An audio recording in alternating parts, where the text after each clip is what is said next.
All right. Good evening to the USFFL. This is Tim, your commissioner, with my busted up, twisted, broken glasses. Here to bring you, there's a five-game, multiple set of games tonight that are all really good. And so we're going to try to bring some of that to the league tonight. So let's go ahead and get that process started here. Give me just a second. And actually, let's go ahead and start sharing the actual screen. Let me go ahead and get this Giants Dallas game started because that one is already available. Okay, broadcast. And let's see here. Schedule games. There it is.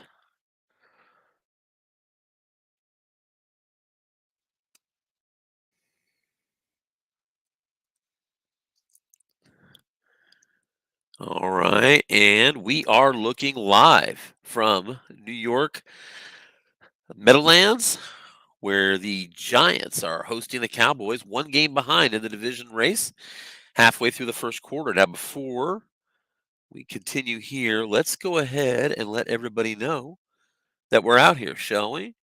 So let's take that and come out here.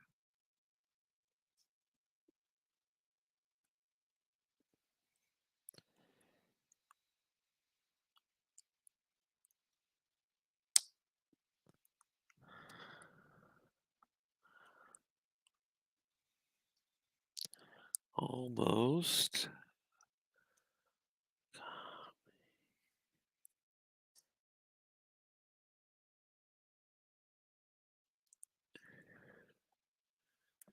And the link one last time.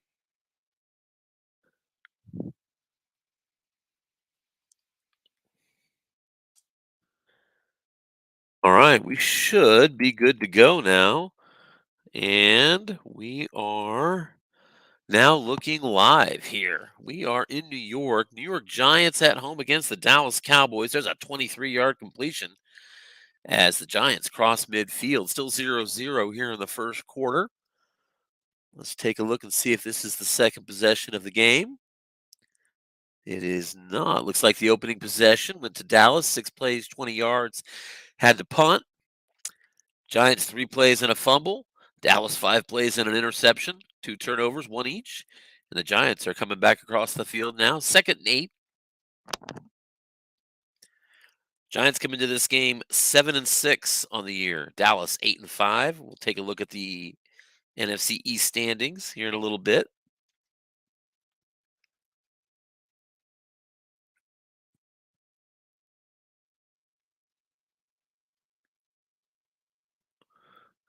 Dallas defense, average to good against the run, average against the pass. And on 2nd and 8, here's a run. Devontae Booker going off tackle. And he's got a short gain on his card. Nice pickup. 15 yards and a first down. That'll get him to the 23-yard line. Giants into field goal range.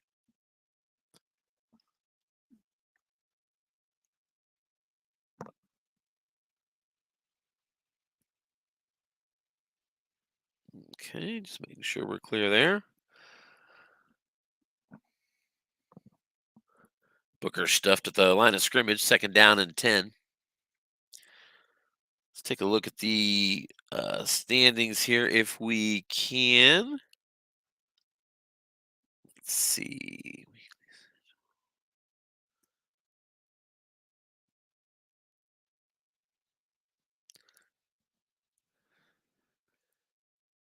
And on 2nd and 10, off tackle for 5 yards there. Saquon Barkley, and it's going to be 3rd and 5 into the red zone now for the Giants. There's the playoff standings, as you can see. Giants are technically listed as in the hunt. Cowboys 1 game ahead currently as the division leader. There's your division standings right there.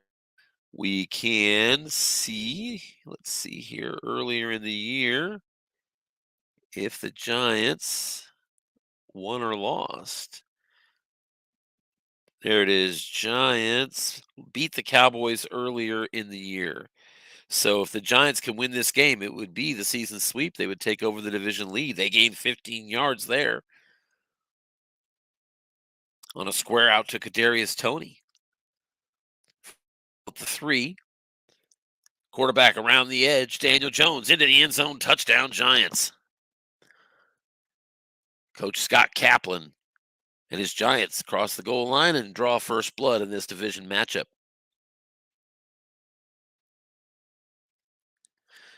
Extra point by Gano is good, and it's 7-0. Just a second here.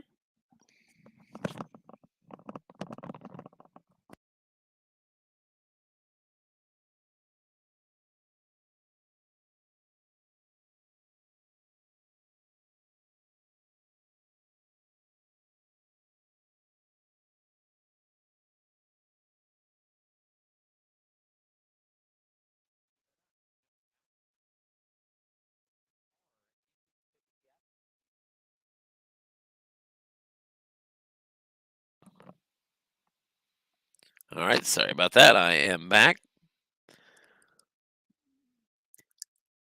Cowboys returning on their possession now. Looks like 2nd and 5. They began at their 33-yard line.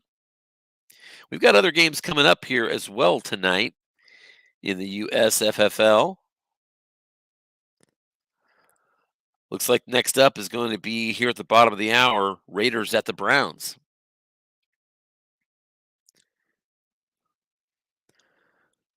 Off tackle, no gain for Ezekiel Elliott. Sets up a 3rd and 5 here for Dallas.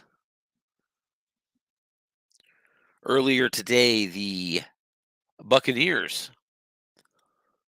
held on and beat the New Orleans Saints. Big loss for New Orleans. They had their opportunity there to kind of flip 2nd and 3rd place in the standings. But Vince Tropeace got an important win for his Bucks. Oh, and there's a 4-yard dump pass. It's going to come up a yard short. Blake Jarwin a little short of the sticks here, and it's 4th and 1. Dallas at their own 42-yard line. They're going to go ahead and punt it away. Harlan going to play conservative here.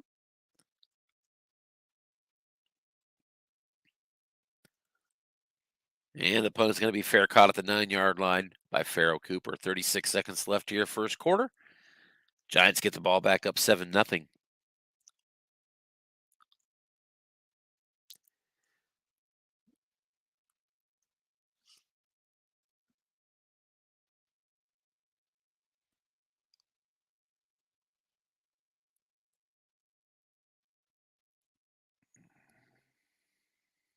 Just getting some of that in front so I can see it. Uh-oh. And that may have caused an issue. We are going to have to probably set this game up again.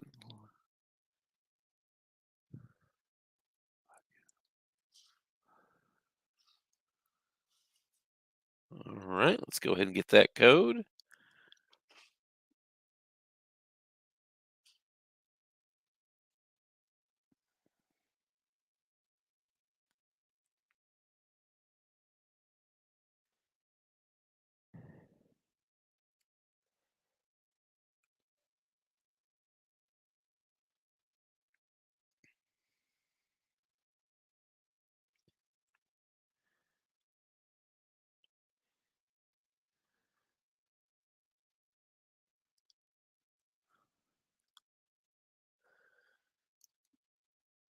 All right, here we are back for a 3rd and 3.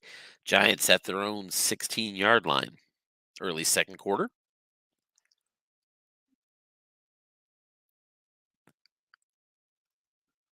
Defense gets his run. Good call. Button hook over the middle. And result of receiver. It's complete for a 1st down. Penalty, though. And as a matter of fact, offsetting penalties. So 3rd and 3 will set up yet again.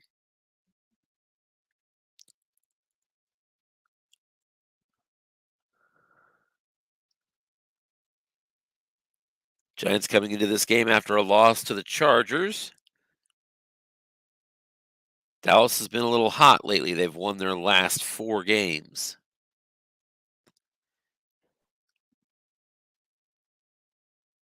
And on 3rd and 3, here's a little square out to Kadarius Toney, and that's going to be a nice pickup, 11 yards.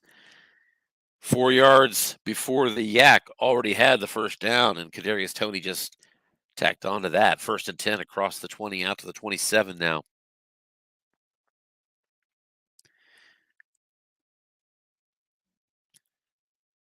Here's an off tackle to Barkley into a pass defense. And Barkley pops a short gain on his number, an 8. And that's 16 yards out to the 43-yard line. Scott Kaplan right now is in a good rhythm offensively. Has Harlan guessing pass when he runs and runs when he passes. And here it is again, pass defense, but it's a run. Barkley picks up 5 on the defensive card, 2nd down and 5.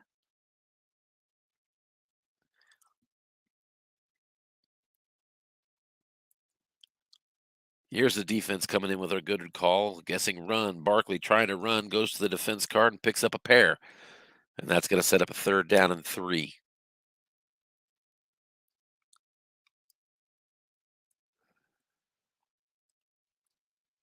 Giants are 3 for 4 on 3rd down so far. Dallas 1 for 4. This 3rd and 3 comes right at the 50-yard line. Screen pass to Devontae Booker and incomplete on the defensive card.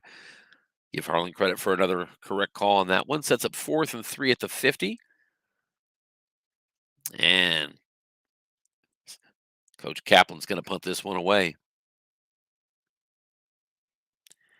Riley Dixon, we'll see if he can't keep it from going into the end zone. And it's going to be into the end zone.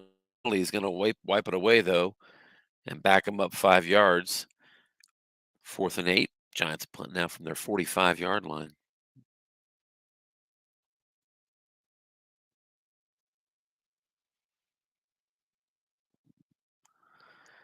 And there's another punt carrying into the end zone.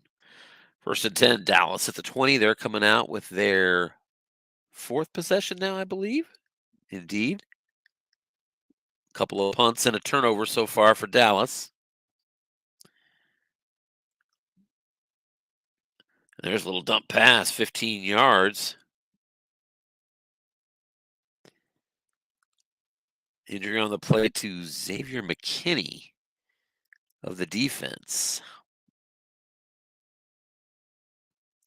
Let's take a look at those injuries, actually. Oh, quite a few of them. Incomplete pass here on. That'll make it 2nd and 10 at the 35. Randy Gregory's out for Dallas. So is Leighton Vander Esch. Kenny Galladay. Aaron Robinson. All right. And on 2nd and 10, here's a screen pass, just 4 yards to Zeke Elliott. And 3rd and 6 at the 39.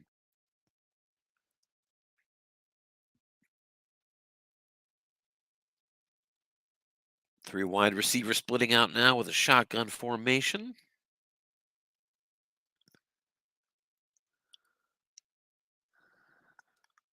Back to pass. He's looking to CeeDee Lamb, and he's got it. Prescott gets boxcars on his card, and that's complete.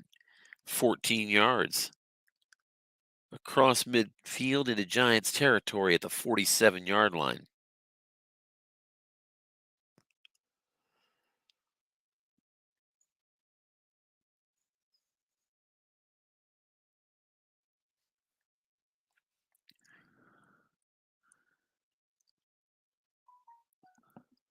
These two coaches know each other very well. They've been here since the very beginning of the league and have always had these two teams and been playing each other twice a year. I think they said they figured that they'd already had like 50 matchups, including postseason. So they know each other very well.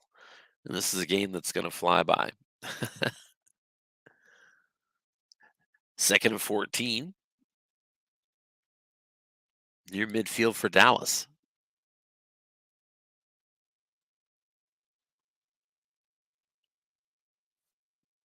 Elliott struggling so far, just 12 yards on 6 carries. Prescott's going to look deep here on 2nd and 14, and he's got the long gain on his card. Prescott hits it to the tight end, Dalton Schultz, and that's going to be a pickup of 35 yards into the red zone. Dallas at the Giants' 16-yard line.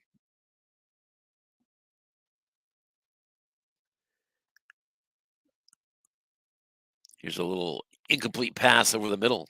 Defense gets run, and it was a button hooks, but it went to the defensive card with 2 men in the zone. Easy incompletion, 2nd and 10.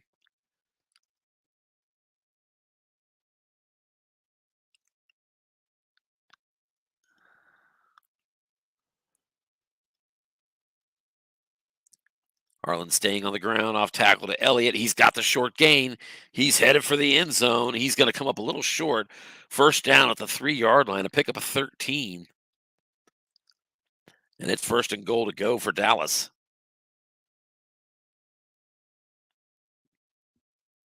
They'll come out in the full house. Not a big surprise with their hogs up front. Sneak up the middle to Prescott. He's going to lose a yard. 2nd and goal at the 4.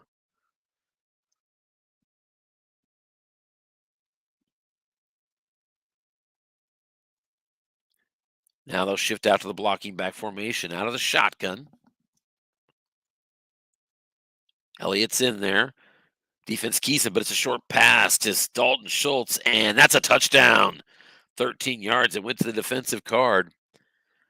And Dak Prescott gets it in there for the touchdown. Now 99 yards passing here in the first half for him. The extra point is up and good, and with 6:36 to go here in the first half. Giants Cowboys now knotted up 7 apiece. We are coming up on kickoff time in Cleveland.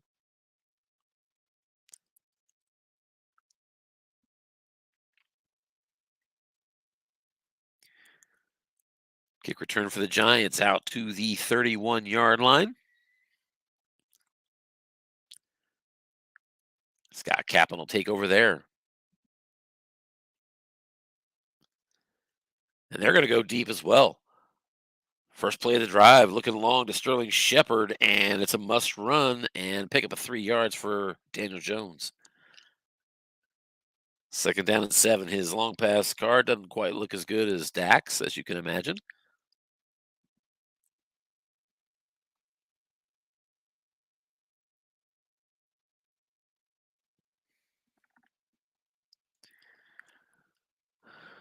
Considerably better blitzing ability for the Giants defense, I believe. Although Micah Parsons is quite a blitzer, now that I'm looking at that, of course. Here's a short pass to Sterling Shepard, and that's complete, 14 yards. Giants out near midfield to the 48. Let's take a look because I'm kind of curious about that. Let's see.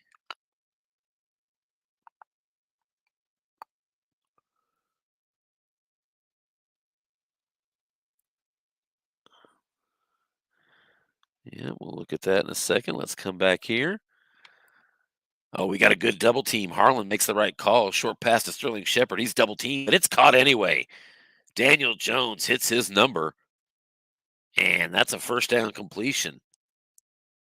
Daniel Jones now 8 of 10, 95 yards as the Giants are on the fringe of field goal territory at the 41-yard line. There's an off tackle to Barkley and a pickup of 5 yards. 2nd and 5 at the Dallas 36 as the clock winds down to 4:12 left to go here in the first half. Both teams all 3 timeouts, so really plenty of time here. No need for Coach Kaplan to be aggressive. Harlan going to show blitz out of the 4-3.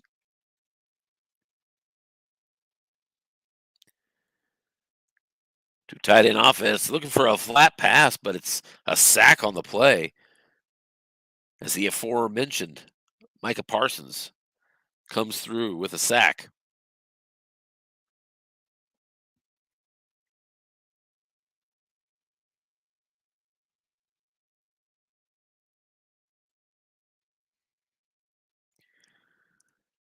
Third and 9, and from the shotgun, it's going to go to a screen pass to Barkley, trying to sneak one in there into a flat zone and get that surprise first down, but it's incomplete on the defensive card, and that sets up 4th and 9 at the Dallas 40. And so with 3:18 to go here before half, that's going to result in a coffin corner punt, and nicely done as Riley Dixon puts it out of bounds at the 6-yard line. Dallas takes over there with 3 minutes to go.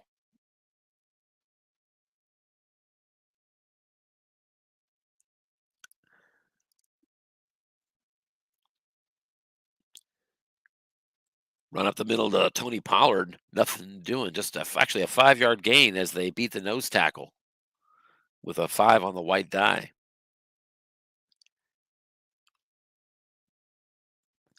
Second and 5 at the 11. Both teams elect to let the clock run down. 2:24 to go. Here's a pitch out. Tony Pollard around the end and 5 yards. He does get out of bounds, and the clock stops at 2:06. First and 10 now. Dallas at the 16-yard line. Giants still being careful, staying in the nickel defense. Back to pass. Dak's looking deep again to Dalton Schultz again. But he's flushed out of the pocket. Looking to Tony Pollard, and he's got him. Pollard first down and more out to the 32-yard line. Pick up a 16 on the play. And at the 2-minute warning, Dallas first and 10 at the 32 now.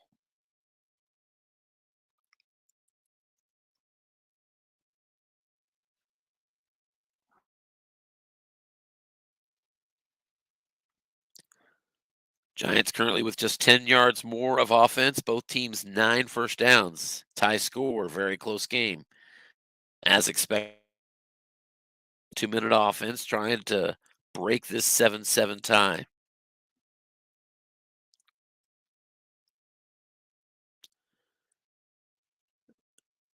Giants now operating out of the more traditional 3-4 defense. There's a short pass.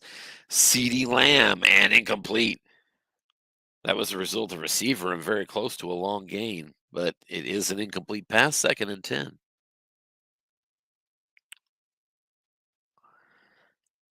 Halftime here, we'll probably look to switch and check in on Raiders at Browns.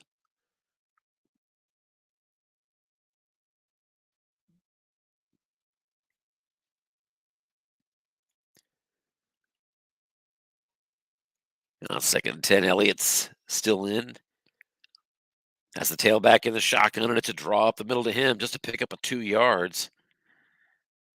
But the Giants are flagged for encroachment, so a 5-yard penalty sets up 2nd and 5.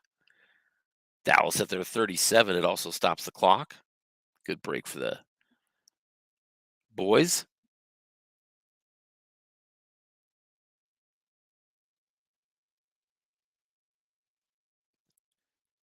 Little dump pass outside to Amari Cooper, a loss of a yard. And that's going to set up 3rd down and 6. A minute 37 to go here before halftime. So big 3rd down here. Dallas is going to go to 3 wide receivers. Pollard, the tailback, in the shotgun. Nickel defense for the Giants, who might not be considering a run. It is indeed a short pass. Cedric Wilson, it's complete, 1st down. There's a holding penalty, though, and it is against Dallas, so wipe away the big conversion. Back them up 10, and it's 3rd and 16. Dallas at their 26. Giants dropping into the dime defense now.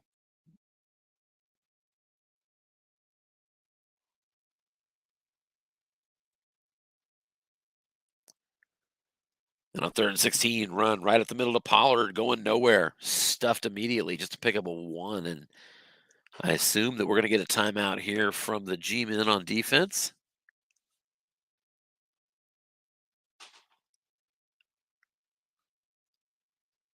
And we did not. 1 minute to go exactly. 60 seconds punting from the 27-yard line, and it's a boomer. But they'll back it up. Wipe off that punt. 5-yard penalty, 4th and 20 at the 22.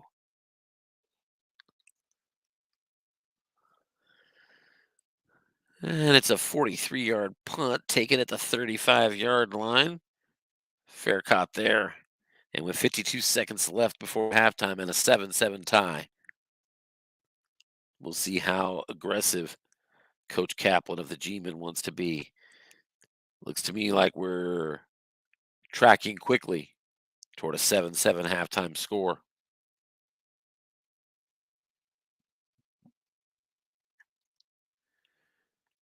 Here's a screen pass to an empty zone. Just a pickup of 7.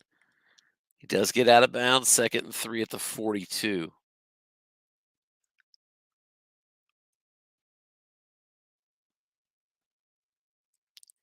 In that game number for the Raiders-Browns game. There's a deep pass to Kadarius Toney. And that's a hit on the defensive card. A 30-yard pickup. Dallas with not a very good card defensively on long pass. And 30 seconds left here. It's 1st and 10 at the 15-yard line. And we're kicking an extra point. What are we doing? That was a touchdown? What happened? Okay, so we're in a situation where somehow it's not showing me exactly what happened. I'm so sorry. Let's see what we got here. So it looks like the Giants have scored. Box score not reflecting that. I'm going to have to come back probably because we're going to go ahead and check this other game anyway. 1 second here. Okay.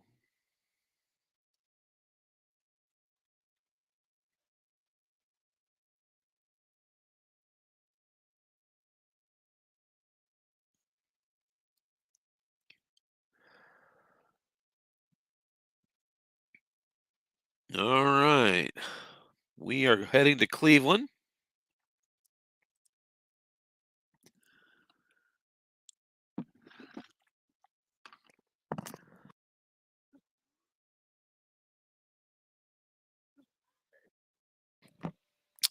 Well, it's not letting us in. Let's see if maybe they're having trouble.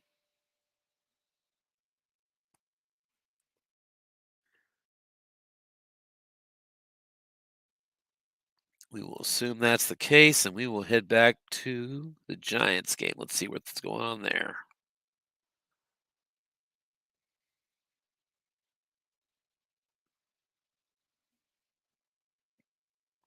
Yeah, they did change it. Okay.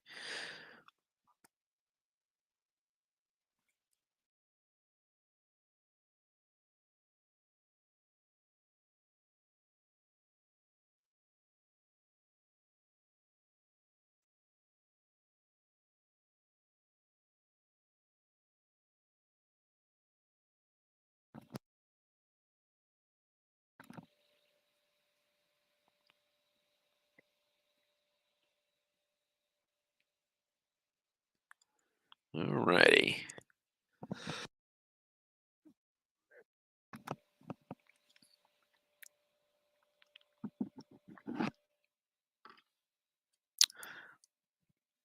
All right. 4th and 4, Dallas, deep in there, on their side of the field. So it looks like with 1 second left, that's going to be the end of the half on this play. And that's halftime. Giants lead 14-7. Let's see if we can't see how that second touchdown happened. So that was a 58-yard touchdown pass from Daniel Jones to Kadarius Toney, which is interesting because it sure looked like a plus 30 on the result.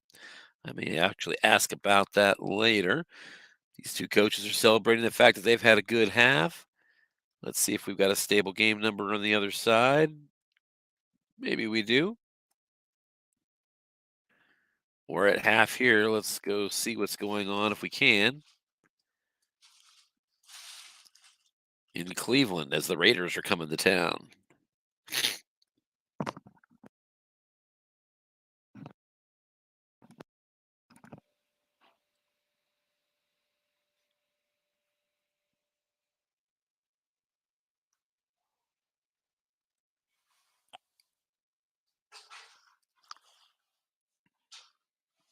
All right, here we go. So it looks like maybe we had a three and out as it looks like the Raiders are punting early here on 4th and 6.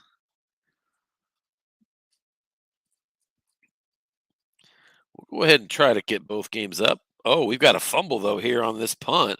It is at their own 20. Cleveland puts it on the ground, but looks like they have an opportunity to fall on it, and they do. So almost disaster here on Cleveland's opening possession with a muffed punt, but they get on it and take over 1st and 10 at their 19.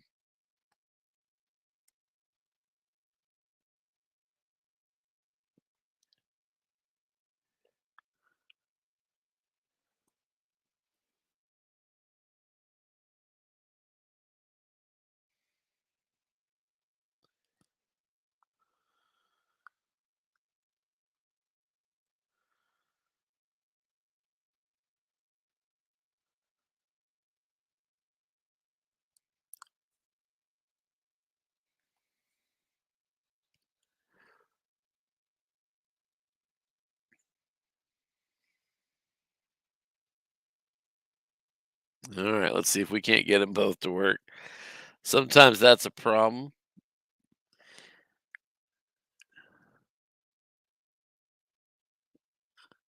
All right, so it looks like Cleveland was flagged for offensive pass interference. 1st and 19 now at their 10. Here's a must run. Case Keenum goes for 5 yards. That's interesting.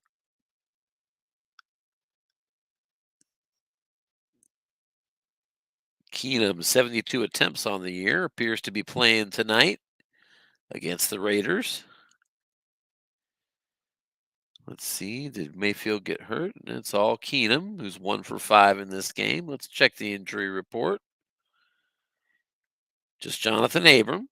So it's going to be either overusage or just coach's decision here for Coach Tom Veltri of Cleveland. Cleveland Browns come into this game 6-6-1, which is good enough to lead division at present. They lead the AFC North with that.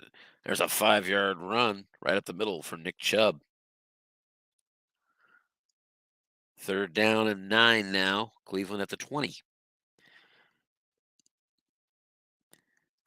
Cleveland has about every team in the AFC North hot on their coattails, as we can see right here. 6-6-1 for Cleveland. Ravens and Bengals just a half game behind. Steelers are still mathematically alive.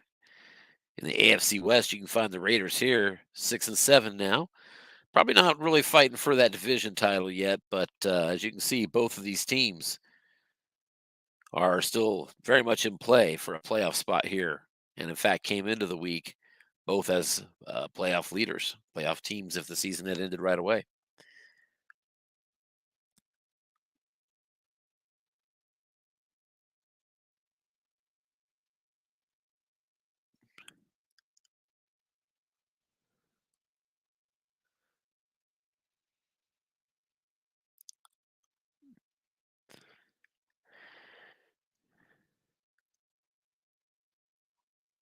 And on 3rd and 9, Cleveland's trying a short pass, but flushed out of the pocket is Keenum, and that's going to be incomplete.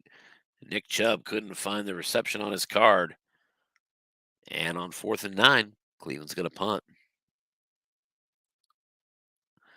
Nice punt of 49 yards, fielded at the 31 by Hunter Renfro of Vegas.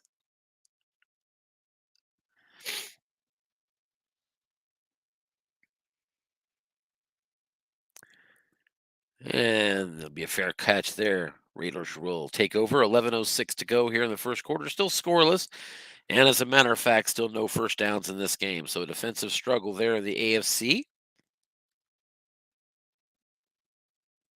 And let's see what we've got going on here. Early third quarter action. Giants with the opening possession. 2nd down and 8 at their 27.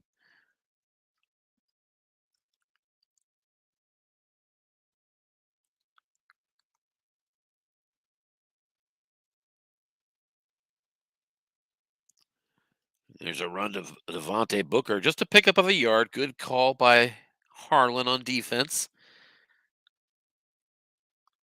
Cowboys made the stop, saved a 9-yard first down run, and it sets up a 3rd and 7 for the G-men. They'll operate out of the two tight end formation.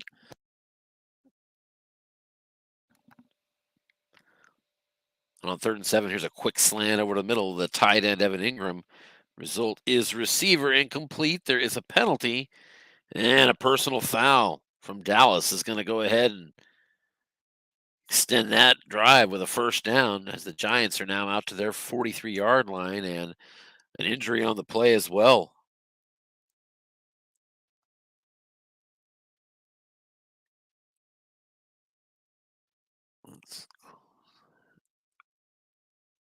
DeMarcus Lawrence went down on that play, it looks like.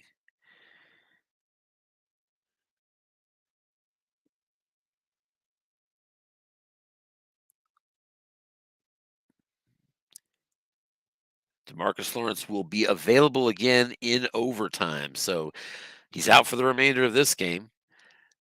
The Giants now 2nd and 4 at their own 49-yard line. Daniel Jones doing pretty good so far, 10 of 14, a buck 60, and a touch.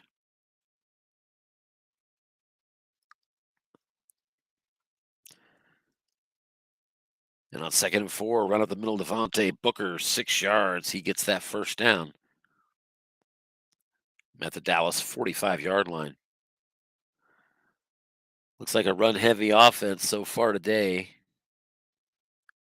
for the G-men. There's a flat pass, incomplete. Linebacker in zone needed to be a 5, and if I'm not mistaken, let's see here. Indeed, it was Micah Parsons. That play makes it 2nd and 10.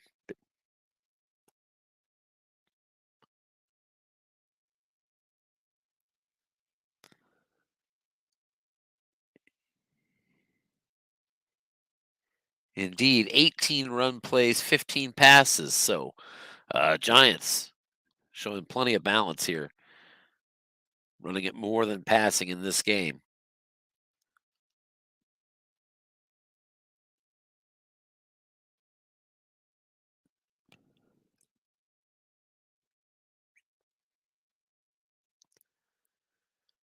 Saquon Barkley is the single tailback, blocking back formation. And Micah Parsons is going to double Sterling Shepard, but it's a pass to Barkley, complete for a first down. There's a penalty against Dallas. That'll be declined. Barkley makes the first down catch, and it's 1st and 10 G-men at the Dallas 34-yard line.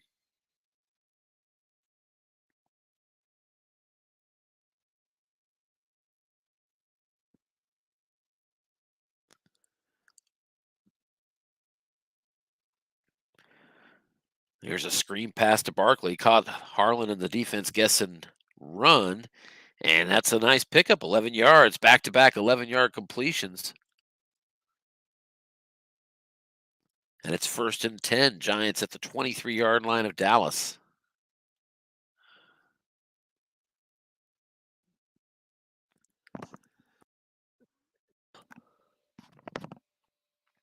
Early third quarter action here in the NFC East. Giants already up by 7 and driving for another score. Just outside of the red zone, here's a short pass and incomplete. Daniel Jones was looking for Sterling Shepard and couldn't find him on that play. It's 2nd and 10.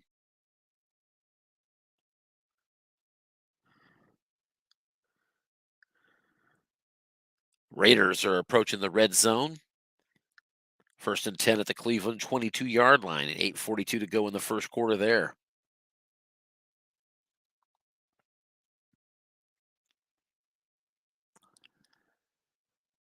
Little button hook over the middle to Devontae Booker again.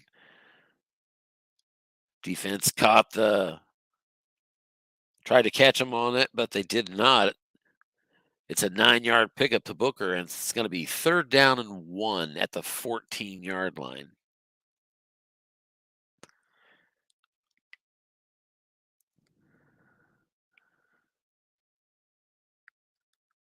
So let's see. We're going to get two tight end formation for the Giants. Kyle Rudolph and Evan Ingram are the bookends. Devontae Booker, the tailback. Defense going short yardage. It's a hitch, though. Kadarius Toney is the target. Daniel Jones on his card. Pops a short gain. Toney sprints for the end zone, and he made it, but there's a flag. Wipe that play off. Dallas gives up the touchdown, but penalty wipes it away. Illegal procedure. And it's now 3rd down and 6 at the 19-yard line. So the safety still doesn't have to protect that long pass zone for Dallas.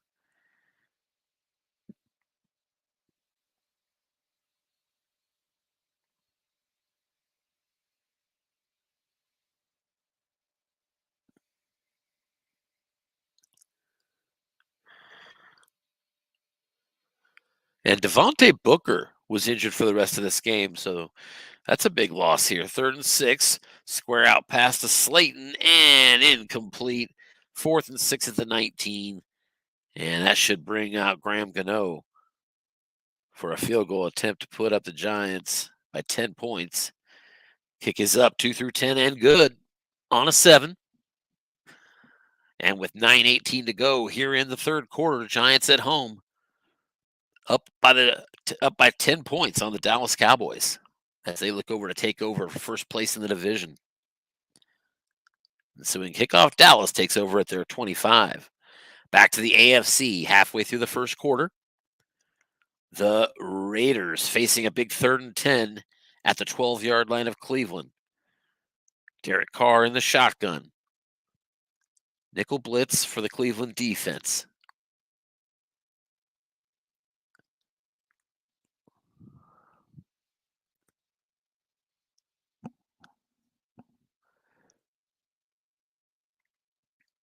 Back to pass Carr. He's looking for Brian Edwards into the end zone, incomplete. And it's going to be 4th and 10 at the 12. So Raiders are going to have to settle for a field goal attempt here. Daniel Carlson at the 12. He sets up 29-yard attempt, and it's good. And just over 7 minutes to go here in the first quarter. Las Vegas Raiders on the road, winning in Cleveland 3-0. Back in the NFC East now. Dallas has the ball. They've crossed midfield off tackle. There's a short gain. There's Ezekiel Elliott, who's been struggling in this game, gets a first down, 12 yards. There's a penalty on the Giants. It'll be declined. And 1st and 10, Dallas at the 30-yard line.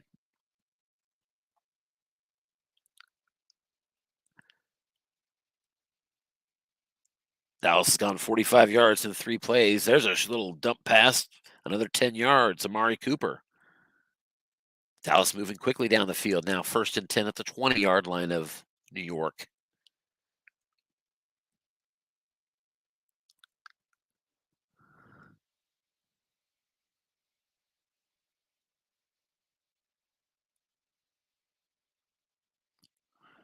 There's a short pass, but he's going to be forced out of the pocket and running.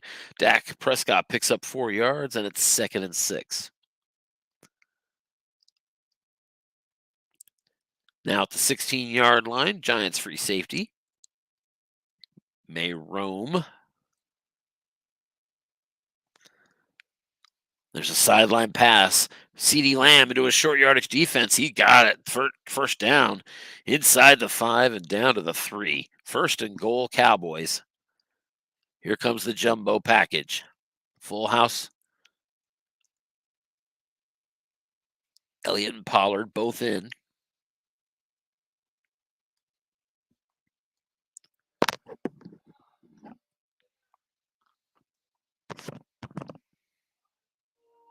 There's an off-tackle run to Zeke Elliott. Nothing doing. 2nd and goal at the 3.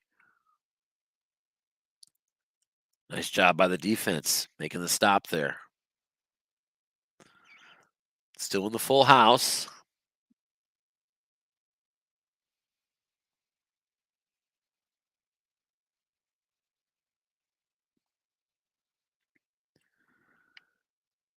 Dallas runs up the middle. Pollard into the end zone. Touchdown, Dallas. Big score there for Harlan. Big answer after falling behind by 2 scores. He comes right back with a touchdown drive.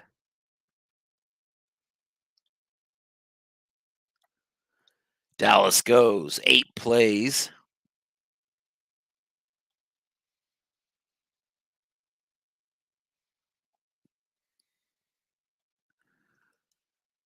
There it is. 8 plays, 50 yards, gets that touchdown. And the Giants now lead 17-14 with 5 minutes, 6 seconds to go here in the third quarter. Giants from their 25 now. Quick slant over the middle to the tight end, Evan Ingram. Caught him guessing run and hit the 0 linebacker. And it's going to be a 12-yard pickup. First and 10 out to the 27.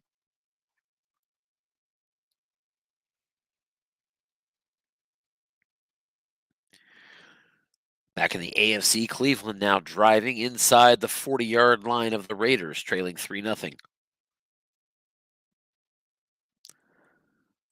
First and 10 at the 37. There's an off tackle. Saquon Barkley with a 3-yard pickup on the defensive card.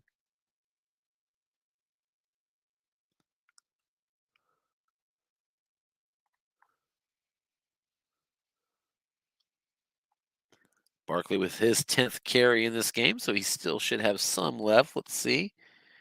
162. Yeah, he's got still 7 carries till his fatigue level. That's more important than usual because Devontae Booker was hurt earlier in this game. Battle for first place here in the NFC East. Back to pass, Daniel Jones looking short. Sterling Shepard the target.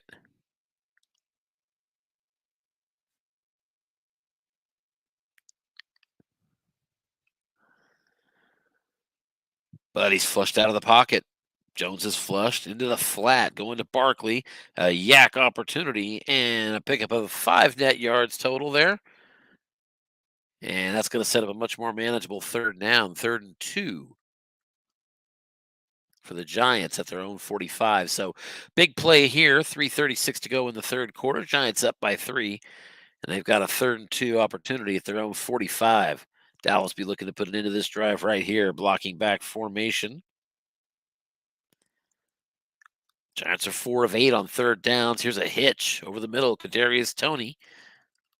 He's had a couple big plays in this game. And it's a yak opportunity. Toney is going to pick it up, 12 yards. Most of that coming after the catch. So big play for him. 1st and 10 across midfield at the Dallas 43-yard line.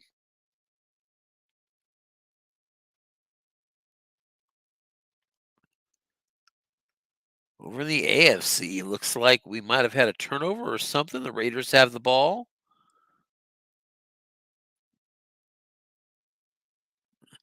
It looks like the Browns turned it over on downs, gave it right back to the Raiders. So 3-0 Raiders, and they have the ball back.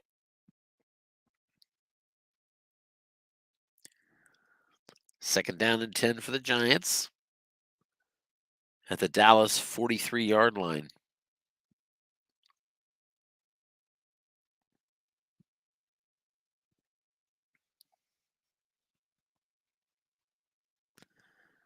There's a button hook over the middle to Saquon Barkley. That's the empty zone among the linebackers. So good positioning on that call. And we have a yak opportunity. It's going to be just 4 yards. Daniel Jones to Barkley. And it's going to make it a 3rd and 6 at the Dallas 39-yard line.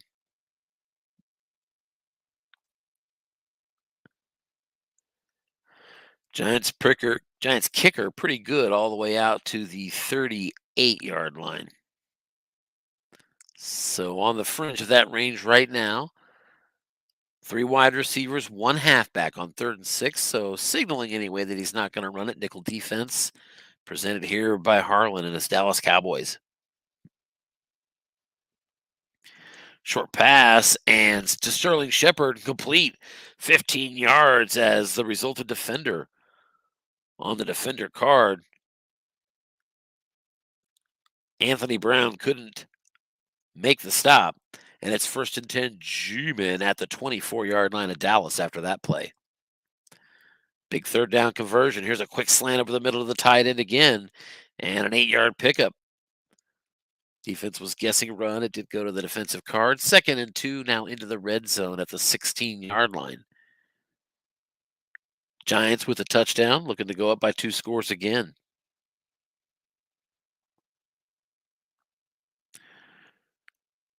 2:42 to go in the first quarter. Raiders have crossed midfield again. They still have that 3-0 lead. An incomplete 2nd down pass to Evan Ingram sets up 3rd down and 2 for the Giants. Another big 3rd down opportunity for both teams. Giants over 50% today converting 3rd downs. There's a run up the middle to Saquon Barkley. Defense guesses run, and it's going to be a yard only. So they only get half of it. 4th and 1 Giants at the 15-yard line. I think I'd go for it. And Scott Kaplan thinks he will too. So here it comes. That was the end of the 3rd quarter, and we are on to the 4th quarter here in New York. First play of the 4th quarter is going to be a 4th and 1 G-men at the 15-yard line of Dallas. Already up 17-14. Not wanting to settle for a field goal. Defense guesses pass. It's a run up the middle. Barkley, and a pickup of 7 on the play. So 1st down quite easily. And it's at the 12-yard line now for the Giants. Yet another injury on that one. Terrell Basham for Dallas.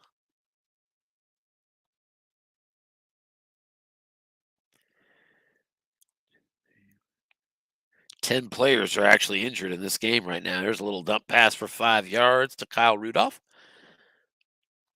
Inside the 10, down to the 7. 2nd and 5 there for the Giants. Still 13:48 to go in this one.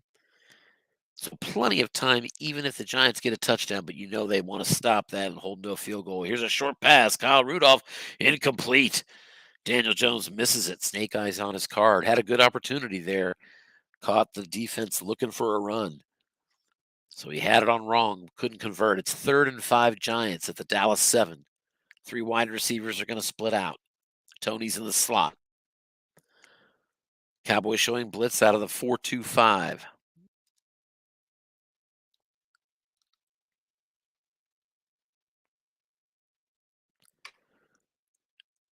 Back to pass, Daniel Jones. He is looking for Darius Slayton. And incomplete on DJ's card. So 4th and 5 at the 7. Bring on Graham Gano as the Giants look to extend to a 6-point lead. Kick is up, and it is good.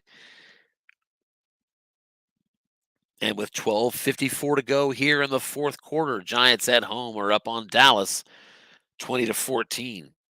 And the ensuing kickoff taking it only returned out to the 11. So nice kick coverage for the Giants. Pins Dallas deep. Speaking of pinned deep, Cleveland now 2nd and 5 at their own 8-yard line.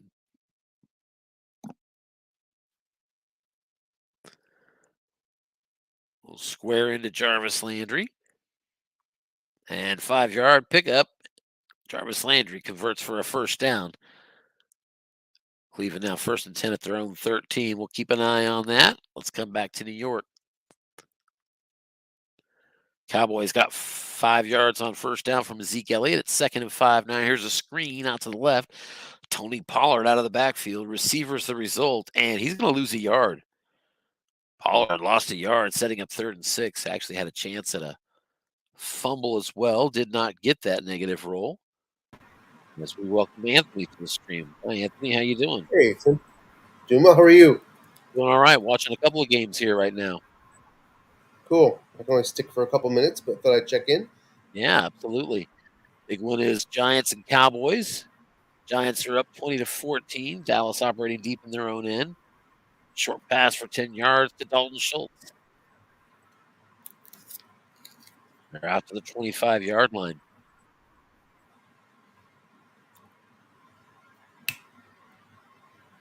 We got 10 players injured in this slugfest between Dallas and the Yeah, Giants. really. What's the major injury? Devontae Booker fell in this game, so did Dexter Lawrence. Mm. Marcus Lawrence. There's a deep ball to CeeDee Lamb and completed 31 yards as the safety of the Giants is beaten Jabril Peppers. 4 on the white die was enough as Peppers was beat. 1st and 10 across midfield now at the 44 of New York. There's a 3-yard run. Zeke Elliott sets up 2nd down and 7.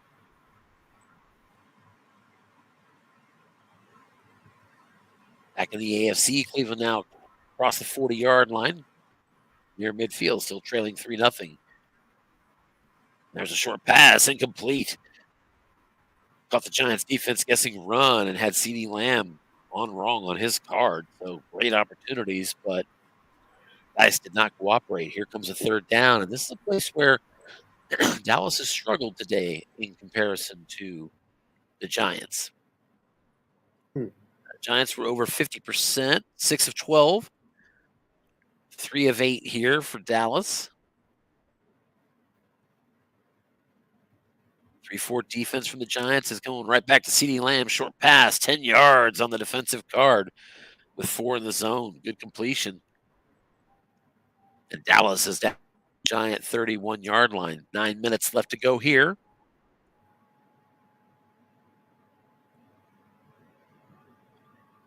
Back to pass, looking deep to Dalton Schultz. Nobody in the zone and incomplete. Only 2 places on that card where it was completely empty. And lucky for the Giants defense, Dallas found it. 2nd down and 10. At the 31, Zeke Elliott's going to be in the deep eye, blocking back. Pass defense, but going run right at the middle and a pickup of 4 yards. So that'll make it more manageable here. 3rd and 6.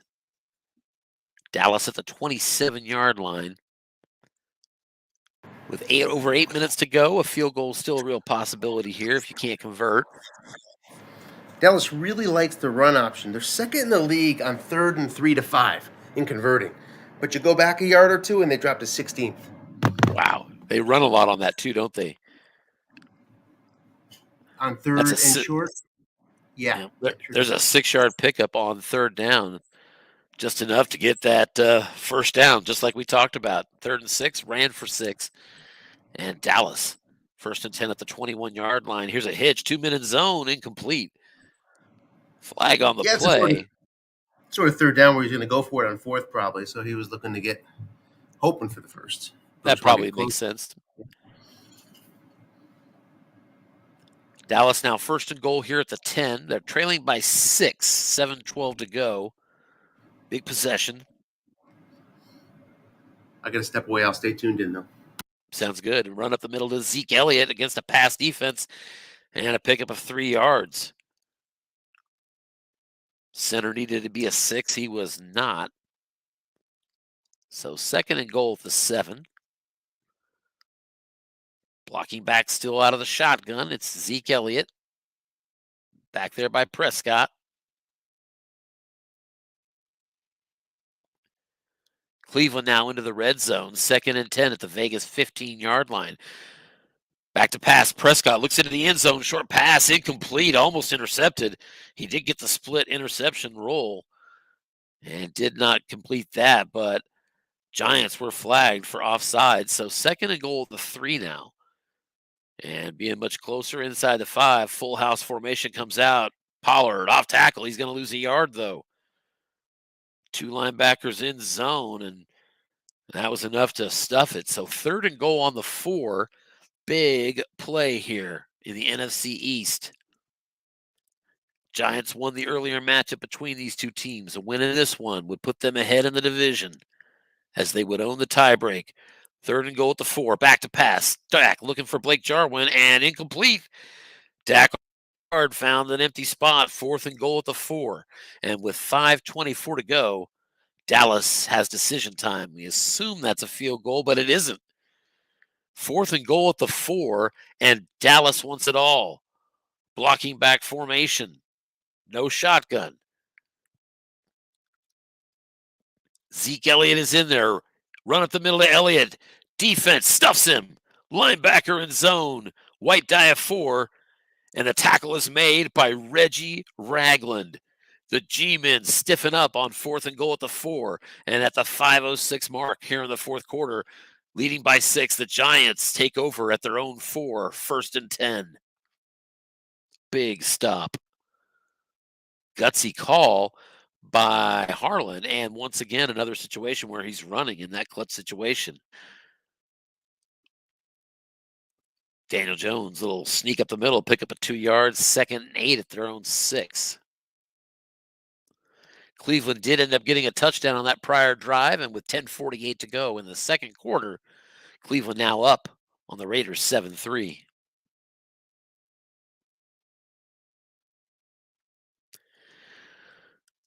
Giants 2nd and 8 at their 6. Defense gets his pass for Dallas, but it's off tackle. Saquon Barkley, and just 3 yards. He ran around left tackle, and he needed Andrew Thomas to make that block. He couldn't do it quite. And that saved a first down for Dallas defensively. 3rd and 5 now. Giants at their own 9. They still lead by 6. Dallas needs the stop here. 2 tight end formation for the Giants. Nickel defense for the Cowboys.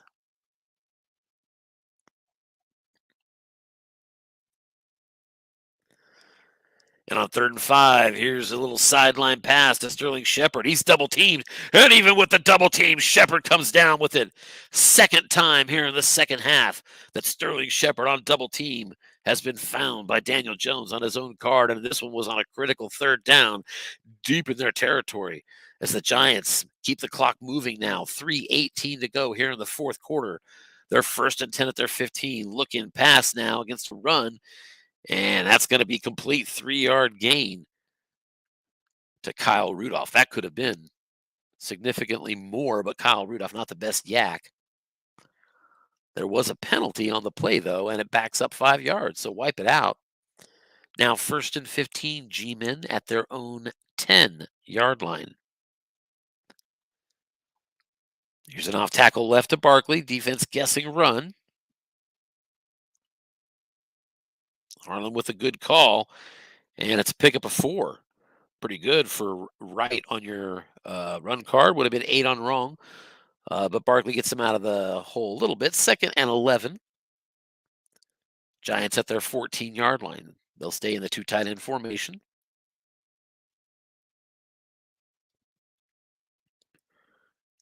.242 left to go in this one. Giants up by 6. Both teams have all 3 timeouts. Dallas desperately needing to force a punt here. And on 2nd and 11, they're guessing pass defensively. It is a pass. Back to throw to Sterling Shepard. It's caught 15 yards over the middle. First down out to the 29-yard line. It was a defender result. And Sterling Shepard beat Anthony Brown yet again. Shepard now 5 catches, 61 yards. Daniel Jones, 273 yards passing in this game. Dallas uses their first timeout. 2:24 to go here in the fourth quarter. 1st and 10, Giants at their 29-yard line. Off tackle run to Elijah Penny. That's a gain of 4. 2nd and 6, low usage running back containment. Cut that one in half, which is a big break for Dallas as the clock runs down to the 2-minute warning here now in New York. Giants leading 20-14. They have a 2nd and 6 at their own 33. They're about one first down away from clinching this victory.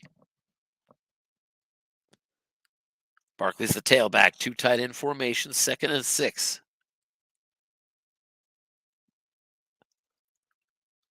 First down would nearly put an end to this one. Defense is going to go pass, but it's a sneak up the middle to Daniel Jones. And Jones runs through for 4 yards, but false start is called. Back it up, 2nd and 11. Big penalty. Couple of them here on the Giants.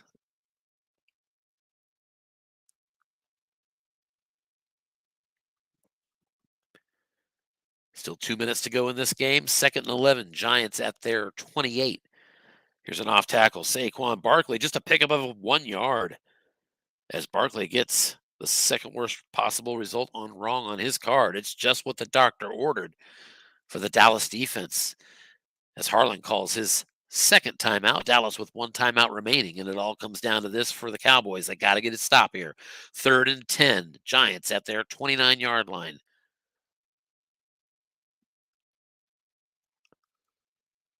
Back to pass to Kadarius Toney, but he's brought down. Sack on the play. Luke Gilford brought down Daniel Jones for a sack of 5 yards. And that's going to force the punt. Interestingly, Dallas does not call that timeout, so we're down to 1:07 left on the clock. And the Giants are punting from their own 24-yard line. Dallas still with 1 timeout. 46-yard punt, that's going to be to the 30, rolls another 11 yards. I think that's going all the way to the 19, and it is. So 60 seconds exactly remain in the game here in New York. Just 1 minute to go. Giants are up by 6. Dallas needs 7 points to get the win. They have 81 yards to go in 60 seconds with 1 timeout. Giants are going to drop into the dime defense. Cowboys, interestingly enough, operating out of the blocking back formation with Pollard back there. Might be looking for a breakaway run, perhaps. Certainly with the dime defense, it's going to be a pitch out. And just a gain of 3 yards, there is a penalty. And it's going to be New York that is flagged for encroachment. So 1st and 5, Dallas at the 24. Once again, dime defense. This time it's out of 3 wide receiver formation, out of shotgun. So there's no end run available for Tony Pollard. Here's a sideline pass. CeeDee Lamb, 2 yards. And CeeDee Lamb's going to pick up 12. Will he get out of bounds? He does. 45 seconds left to go in this one. Dallas out to their 36-yard line. 1st and 10. They still need 64 yards and 45 seconds. Dime defense here from the Giants. 3 wide receivers split out. Shotgun formation. Ezekiel Elliott is your tailback for Dallas. And it's an inside run draw. Elliott going nowhere. And as a matter of fact, a 5-yard penalty as well. Back him up. So 1st and 15, Dallas at their 31. 45 seconds left to go in this one. He'll take that 5-yard penalty. That's a timeout. Yeah, they will take that. Especially since the run was a 0 anyway. Here's a short pass, CeeDee Lamb, and incomplete. Dallas quickly running out of time. 37 seconds left, just 1 timeout. They still need 69 yards to win this game. These 2 coaches are like the grandfathers of the USFFL, certainly in terms of division rivalry. Been going at it since the beginning.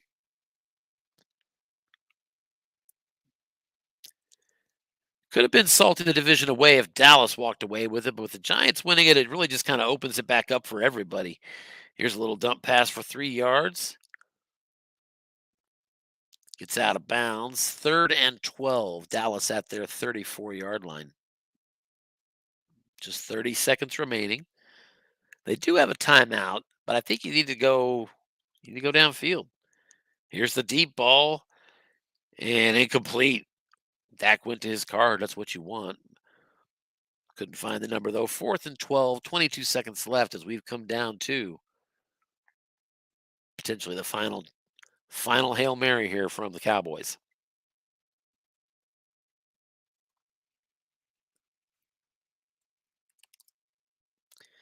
And there's an incomplete pass. This one is over.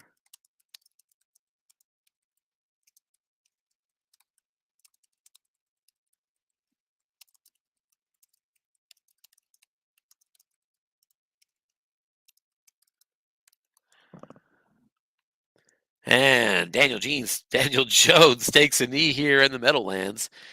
And that's going to march off the remainder of the clock unless Harlan wants to elect last time out here.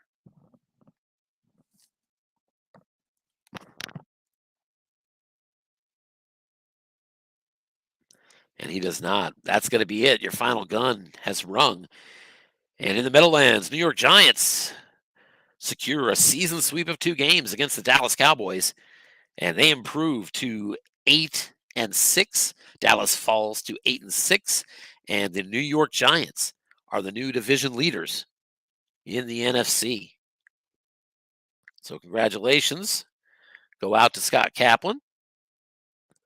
Take a brief look at the score, or I should say the here 20 first downs apiece. New York outgained them 361 to 313. Each team had 1 turnover and 50 and 52 yards of penalties. So just really across the board, main running backs had 60 and 58.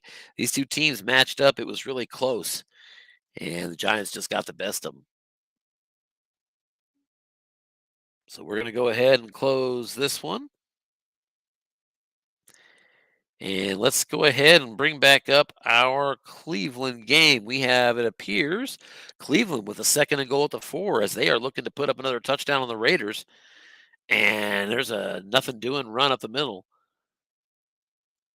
As Jonathan Hankins brought down Nick Chubb, sets up 3rd and goal at the 4. Take a look at the ball possession here.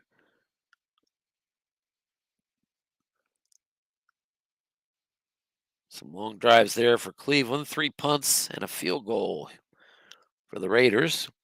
Cleveland, not surprisingly, ranked very high among our defensive producers this year.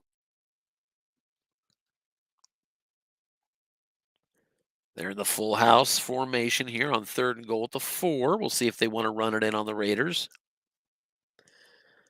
Raiders have a very bad pass defense, I recall. Very poor is the rating.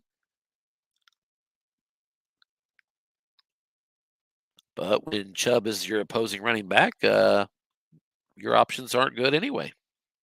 So we'll see what happens. We will also need to look ahead. Let's see. Jets and Dolphins. Looks like it should have already started. There's a touchdown pass. Austin Hooper into the end zone caught it, and he was double teamed by the Raiders, but it did not matter. Case Keenum with his 2nd touchdown pass in this game. This one to Austin Hooper as the Cleveland Browns at home are jumping out on top of the Raiders here in the first half. Extra points good by Chase McLaughlin, and it is 14-3 Cleveland with 3:54 to go before halftime.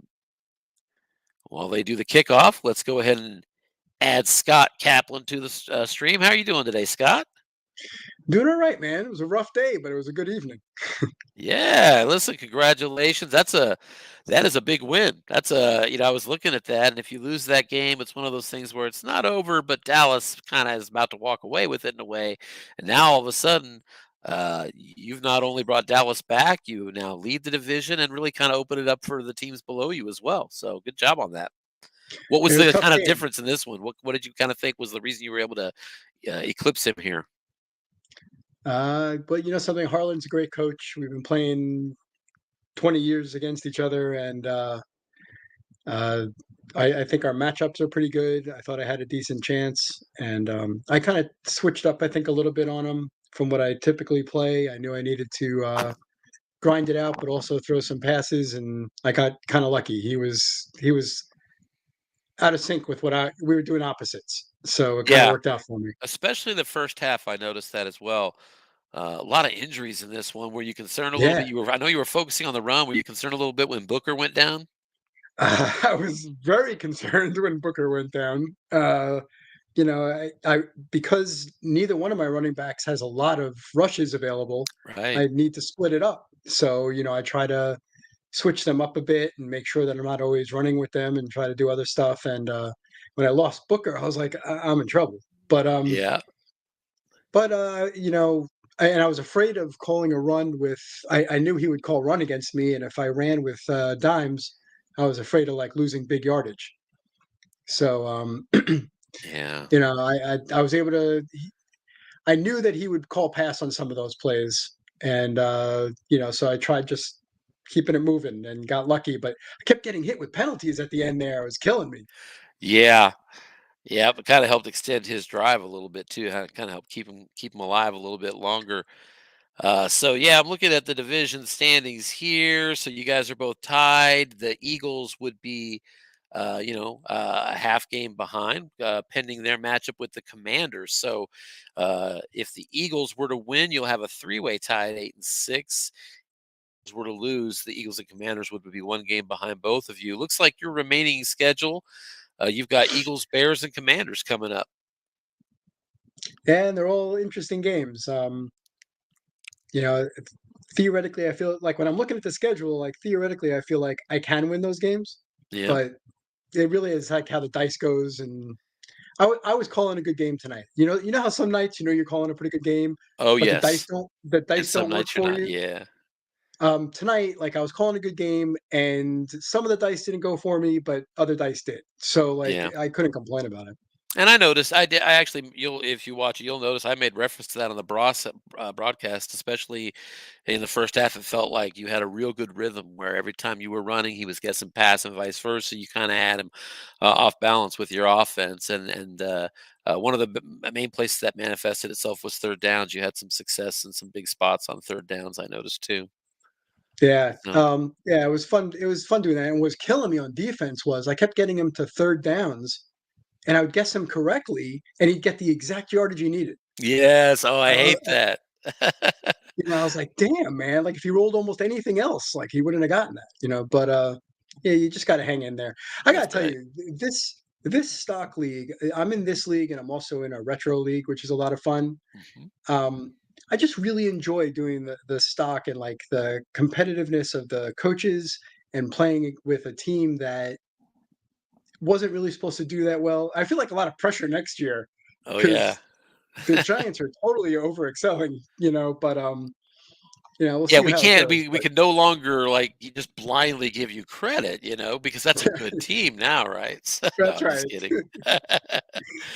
No, but you gotta listen, I would think that anybody would rather have, a well-carded team at their disposal, and, I'm always excited for, all any teams that, have not been blessed with it a lot over the years and are now getting it. I'm excited for the Bengals Yeah, yeah, now, the Jets coming up next year, the yeah, Jaguars. I mean, it's gonna be kind of fun. I like the way that turnover happens in the NFL, and then, by nature does for all of us as well, which is good, so. yeah, man. I agree, Anthony. I so blew our draft league. Like I so didn't do what I wanted to do in that draft, and my team sucks. Well, maybe we'll have a spring one. Thinking about it, give you another chance. Um, Well, Scott, I was couldn't help. I mean, if you look at the offenses of Dallas and you look at the offense of the Chargers, I mean, there's differences in every but there's a lot of similarities there. Okay, and Dak is a bit better than Herbert, I would say. I think Eckler's a little bit better than. I mean, but it's close. So you know, last week, I mean, I think the only difference I could see, and I wasn't watching it the whole way. Did you not face a lot of three wide today? Because I mean, uh, I thought there was really good matchups for that Chargers offense, three wide against your D. Did you not see it today? Because I'm just otherwise. I mean, I didn't watch the game to be able to say congratulations, great job on D, because I just didn't watch it. But I just right. can't help but notice the difference in the offensive production for very similar offenses. Yeah, he did three wide, but not quite that often. And honestly, like sometimes it's just the role. Like, it didn't matter what I did against San Diego. They just moved down the field. It didn't matter what I called or tonight. Like I got some of the roles, and it made a little bit of a difference. And I think that Harlan and I have been playing against each other for such a long time. I mean, it's really a chess game. Yeah, I Yeah. don't Mhm. play San Diego. It's not like I play them very often, and I knew what they were going to do. They just kept passing because my pass defense is not very good.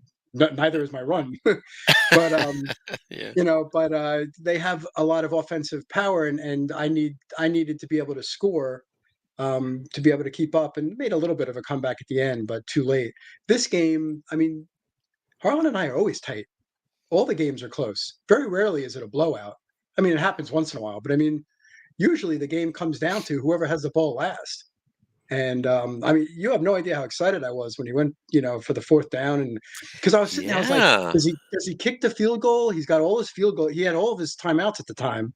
Yeah, I was and like, does he? still with like 4 or 5 minutes left, 4 and a Yeah, half somebody. maybe. I was like, does he kick the field goal and then all he needs is a field goal to tie it, or is he I going to thought go for 4th it? and 2 I would have gotten it, but I was surprised at 4th and 4, which is what it was. I really expected the field goal. I thought he would too, but then when he went for it, I'm like, well, with all the time, I'm sure in his mind he's thinking every time I've gone for something, he always got the yardage he needed. So and he's got my run defense is not great. So, running against me, I figured he's got a shot if he tries that. Um, I don't know. It was a battle, and I enjoyed it. I wish Harlan was on. I enjoy playing him, and he's a good coach. Yeah, he's a lot of fun to play and a great coach. You're right about that. Well, congratulations, though. Like I said, you're in a good shape. At this point, you're going to be among the teams that are probably going to be in wild card position by the time the week's over, most likely, based on where you were at. So, actually, now that I think about it, no, you're going to be in the division lead. What am I thinking? Yeah, you just took over the division lead because of your season sweep of Harlan. So you control Yeah, your own destiny. You just got to keep it going. not going to be easy. Give it a shot. That's right. That's right. How you Well, I guys doing? appreciate it. Happy New Year. Happy New Year. Good Yeah. to see you guys. Yeah. It's good to be back. Good to be back for sure. I'm keeping an eye in. We've got Cleveland at home 14-3 just before halftime up on the Raiders. And we have Bengals on the road up 14-7 on the Broncos early second quarter. That loss to the Raiders killed me because their pass defense is terrible. That was one of those games. Like I couldn't roll. Yeah. Like Tough I mean, I start. couldn't believe it. I mean, I have a decent running, but if you notice in this game, I didn't get a lot of great runs. I kept getting like I rolled fives a lot, and I'd get like Right. 2 yards here and 2 yards there, and You were not had a getting lot the of short third. gains. Yeah, like, and I would have taken a lot of pressure off to get a few of those, but you deal Yeah. with You what just kind you of deal had with to what you got. grinding it out today as much as anything. But all right, gentlemen, it's good to seeing you, Yeah, good to and see you as well. Congratulations, and I'm sure we'll be talking to you again as the season goes on, buddy. yeah, man, you guys take Uh, care. yeah, you bet. Bye. There he is, Scott Kaplan, Is winning Scott coach Cat. for the New York Giants tonight as they advance to the division lead with a 20-4 win over the Dallas Go blue. Cowboys. That's right. Take care. Bye. Yeah. Bye. All right, so we're going to go ahead and return to the field here, and we've got a couple of games that we're looking at right now. Cleveland trying to maybe sneak in another score here before the half. 37 seconds left. They got a 4th and 5 at the 36. I got to think. Go off. Is that who? Yeah, it is. And yeah, he's got the range I thought he did. It's going to be 2 through 6, and he is not going to go for it. 4th and 5. So Tom Veltri eschew the 2 through 6 field goal attempt and try a 4th and 5 at the 36-yard line of the Raiders. 37 seconds left before halftime. Already up 14-3. Case Keenum playing in this game instead of Baker Mayfield. No injury. It appears to be a coach decision. And there's a sack brought down on the play. Guess who? Mason Crosby. Or I should say Max Crosby. I'm sorry. As he gets a 4th down sack, and that results in a turnover on downs. Raiders taking over, 30 seconds left at their own 39-yard line. And look out for the Raiders here. I mean, 31st in the league, I think, in long passing. But this is where he'll go deep. And if Tony's watching, I think I think it was your game, Tony. Tony's playing his game right now. But if he's watching back after, where Ruggs caught a long pass with like 30 seconds left in the half for 40 Oh, yards, in the game, brutal. yeah, it kind of turned on that. Became sort of a different game. So look out for that here. Not a player to go deep often is Paul Conti, but in this spot, look out for They Ruggs. do lead the USFFL in passing yards. But you're right, most of that's underneath. There's an Yeah, incomplete pass to Hunter Renfro. really fascinating matchup here in many ways because you've got the number one flat passing team, Las Vegas. 48% of their plays is flat passing. And Looking, 27 attempts here in the first half from the Raiders, by the way. yeah, against a team that counts on the pass rush. And oh, by the way, a team that rarely faces flat passing. And Las Vegas has not been able to, they haven't gotten sacked, it looks like, but they have not been able to move the ball down the field. I mean, it's just an interesting contrast in Yeah. style. Just 93 yards of offense right now for Vegas. I noticed Game Clowney's out for the 217 game to as well. 93. Clowney's been knocked out to the extent the pass rush comes into play. Might have to reset that second game here. Let's get this one to halftime, though, first. Here's that And long you pass to nailed it. Ruggs. You called it deep ball to Ruggs. It's incomplete, though. He rolled the interception split on the defensive card, and he was lucky he missed it. Now just 15 seconds left before halftime.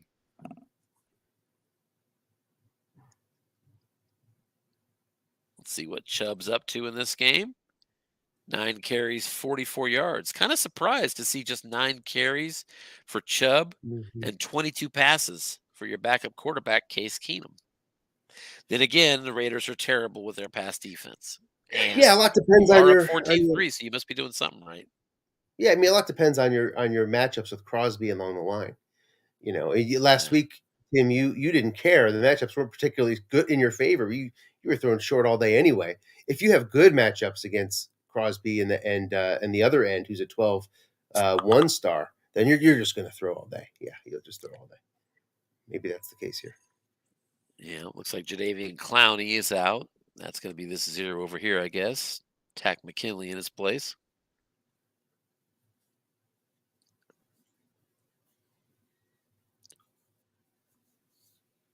There's another possible interception, incomplete, slant to Waller.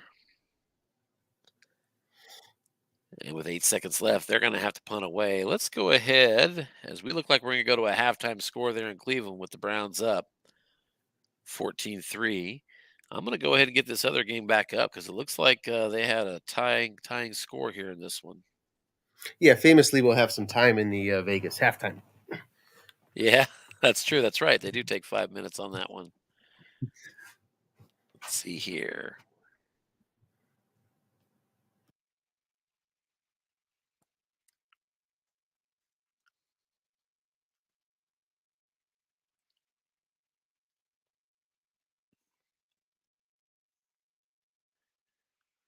I hear there's a big game tomorrow night in the AFC West. Little birdie told me. All right, Denver, Cincinnati. There we go.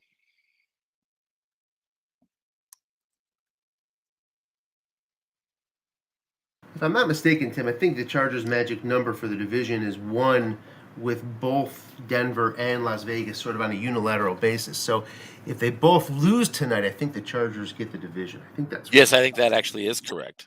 That sounds exactly right. Because I think I remember working it out that still either one of them individually could still take the division from you. But yes, that will change if they both lose tonight. Another reason why I covered the games. There's just so many games tonight that are, on those teams that are all right fighting on the bubble. Really tough races this year in the postseason right now. We do have a 14-14 tie here, Denver and Cincinnati. Under 10 minutes to go here in the second quarter, so 28 points pretty quick here. Melvin Gordon had a short touchdown run to get it started, and looks like after a couple of touchdowns put Cincinnati in front. A pick six. As a matter of fact, the game was tied 7-7, and these two teams exchanged pick sixes. Eli Apple had a pick six for the Bengals. And Cooper, Jay Cooper, not sure, Jonathan Cooper. That's the one I'm not familiar with. We're at midfield now, 3rd and 3. Broncos in a 2 tight end formation. Bridgewater's the QB. And on 3rd and 3, the run, I guess, is run defensively, but it's a short pass. Judy's got it, 13 yards and a first down. Broncos move into field goal range.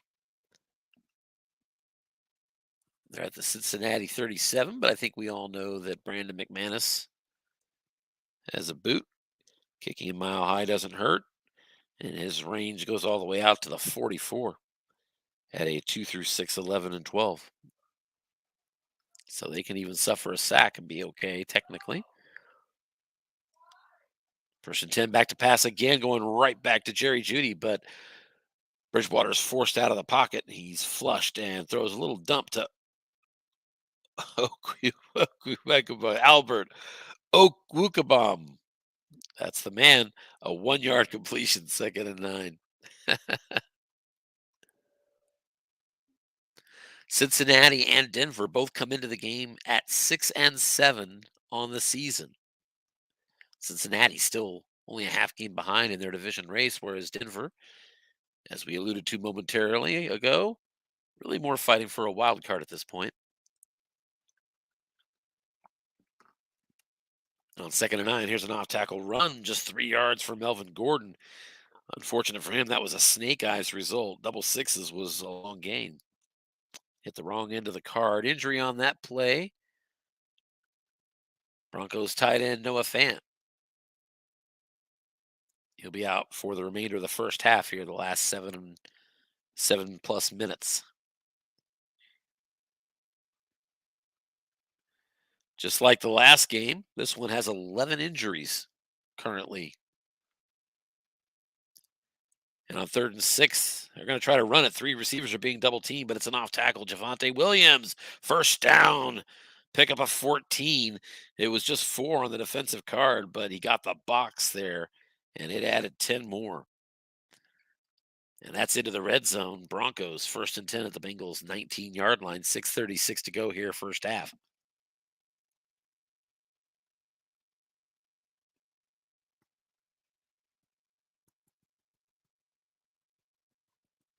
Still waiting for second half action in Cleveland.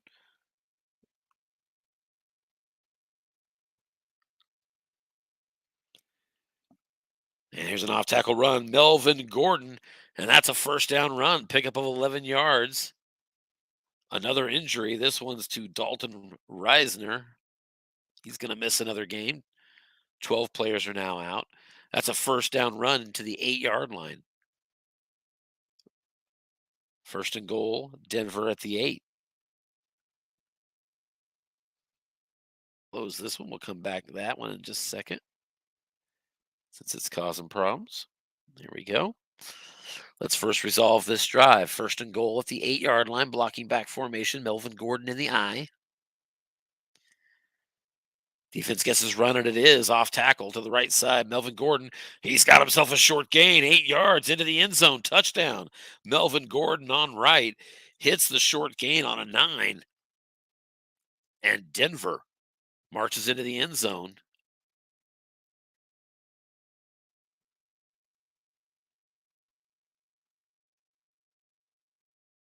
Extra point by Brandon McManus is up, and it is good.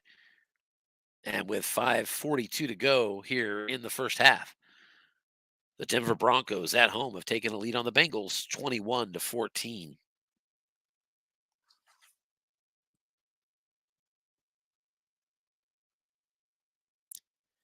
11 plays, 68 yards on that touchdown drive.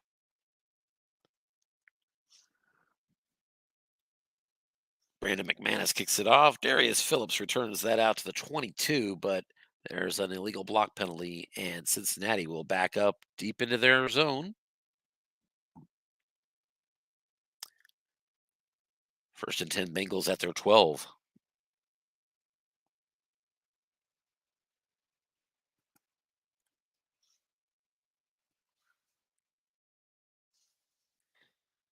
Hitting out that 5 minutes, then we'll go back and check in on the Cleveland game. Couple of games, both featuring AFC North and AFC West teams. And all within like a half game of each other. Here's an off-tackle run into a pass defense. Samaje Perine. He's going to pick up a short gain on the defensive card. And that's a big run. There's a penalty offsides against Denver. It'll be declined as Samaje Perine picks up 25 yards on that first down run. It was a short game with a box beside it. P. Ryan's first carry goes for 25, and the Bengals are out to the 37-yard line, 1st and 10.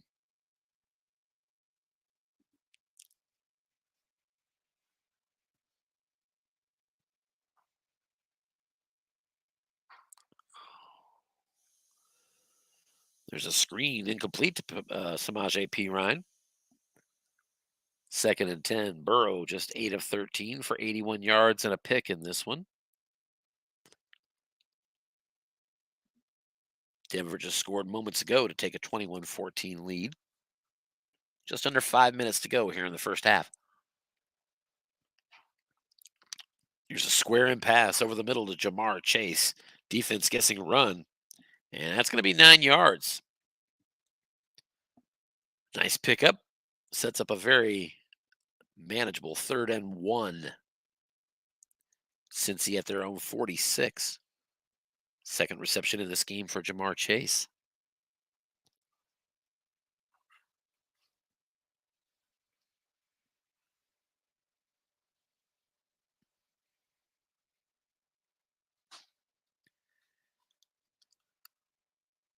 And on 3rd and 1, Mixon's going to be the tailback, blocking back formation.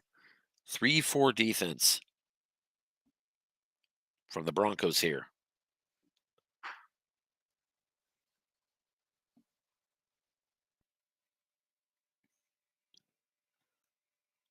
Both teams 6 and 7, fighting to stay in the AFC playoff hunt.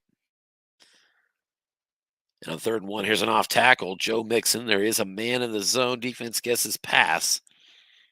He just needs one to get that first down. And Mixon pops a short gain. First down and more. 13-yard gain down to the 41-yard line of Denver.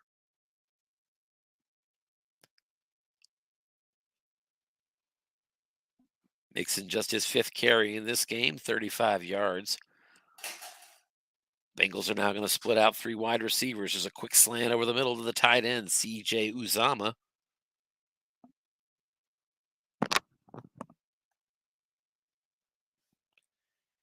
And here comes a yak opportunity for Uzomah, and he's going nowhere with that. Incomplete.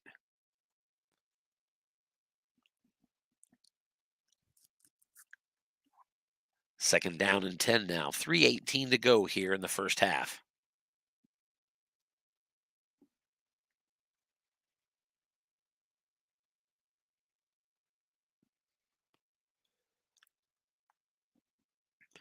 Three wide receivers split out. Defense showing blitz out of the nickel. And Burrow looking back to pass. He's throwing short to T. Higgins. Complete. 11 yards. That's a first down at the 30-yard line of Denver. As Burrow goes over 100 yards passing.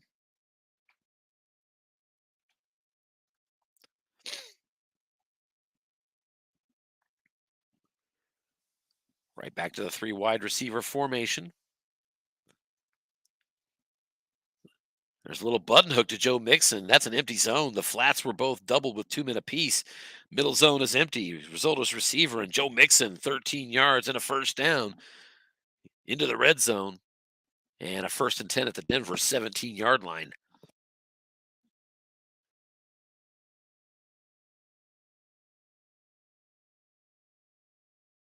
Noticed in these 3 wide receiver formations that Bengals have a name I don't recognize, and sure enough, Tyler Boyd is injured for this game.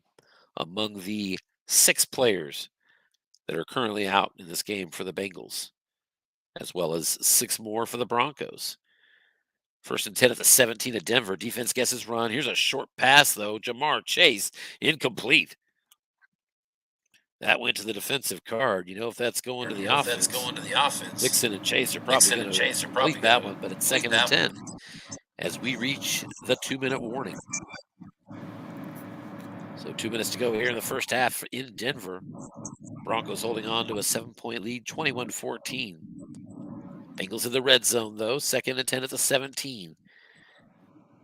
Defense gets his pass. It's an off-tackle run. Joe Mixon, 1 yard only to the defensive card. There was a linebacker there. And it's 3rd down and 9.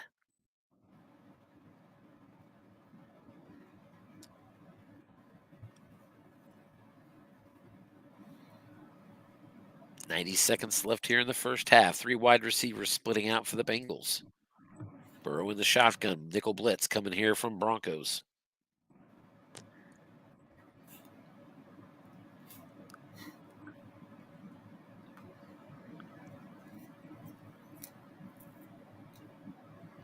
Big third down opportunity here for the Bengals offense. They're 2 for 4 on third down so far. Denver, 5 of 7 today.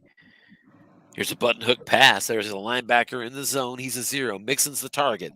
And that's going to be complete. 7 yards. A 6 on the white die. Converted that to 0 men. So plenty of opportunity to get it into the end zone. But he didn't get the roll. Hit the 3. And that sets up a 4th and 2 at the 9-yard line for the Bengals. 60 seconds left to go in this one, as nobody's using their timeouts. Sort of surprised down here that Denver's not calling their timeouts to try to get another return trip up the field. Field goal attempt here on 4th and 2, and it's good. Evan McPherson hits it. It was an 11 roll, and good thing it was good on a 2 through 11. So the Bengals cut the lead to 21-17. And with 52 seconds left before halftime, they kick it back to the Broncos. Touchback, they'll take it at the 25.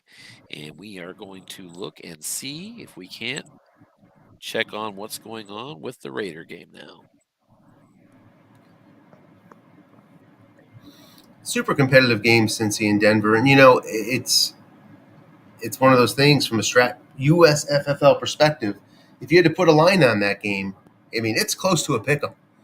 I'd like to know what the actual line was in the game last year. It was 7-10 points, something like that. Especially Bridgewater wasn't starting.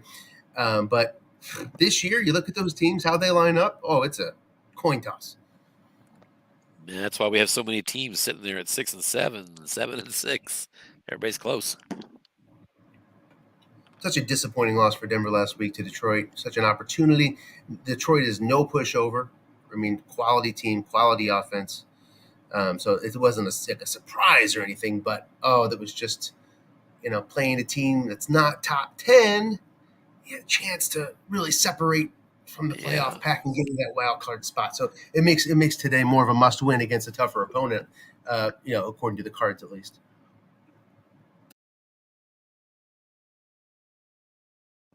They had changed the game number, so I'm switching out again.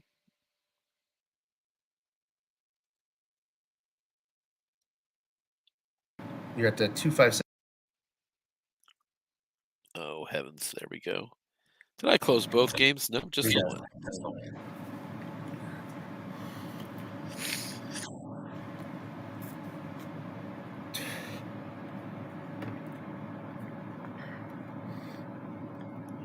All right. There it is. Both these matchups Oh, wait. particularly interesting. Yeah, there's some great games out here tonight. Cleveland versus Montgomery is interesting, honestly, because the team is just so unique. Yeah, I think Cleveland would be a lot of fun to play. For that matter, so would Vegas. Yeah, for sure. But they're very similar. They're similar to our teams, next year you're going to get Jacobs, and he's going to be an absolute beast. Right. That will be with an elevated interception percentage for Carr. So it's going to be. And Devontae Adams, though. My gosh. Yeah, for sure. My pick for probably the best receiver in all of football. I know Justin Jefferson's is really popular, but. I agree. Oh, big sack on the play here by Yannick Ngakoue. So there you got 11 versus 2. So there you see that matchup. So not at all favorable for Cleveland. We're wondering, you were able to escape that sack outcome last week, and then gets Cleveland. Oh, yes. Yeah. You didn't have 11 versus 2 exactly, but, So 9:54 to go here, quarter. Cleveland still up 14-3 in this one, and they are trying a long field goal. This should be like 2-6 if my memory is correct, and it is no good. It was a 2-6 attempt, And the 53-yard try from Chase McGoughlin goes wide. No good. So the Raiders get a stop, and it remains 14-3, a Cleveland lead, and the Raiders take over at their own 42.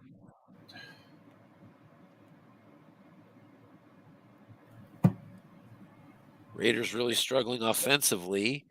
9:36 to go here in the third quarter, and they only have 93 yards of offense still.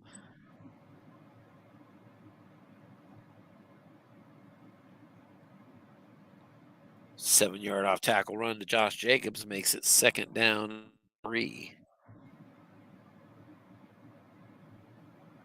Ah, shoot. Should be okay. Okay, cool. And a 2-yard run makes it second 8. I went back to Cincinnati, Denver. I didn't realize that. And I don't want to. Let me see. Let me get back here. There's the game we're looking for. So a third down here, 3rd and 3 for the Raiders near midfield. And on 3rd and 3, they right out of the shotgun, Kenyon Drake beside Derek Carr. He's got ability to run up the middle. Nickel defense here by Cleveland. And it's going to be a pass, slant to Darren Waller. Receivers the result. Waller's got it, 12 yards. Inside the 40, down to the 39 of Cleveland, first down.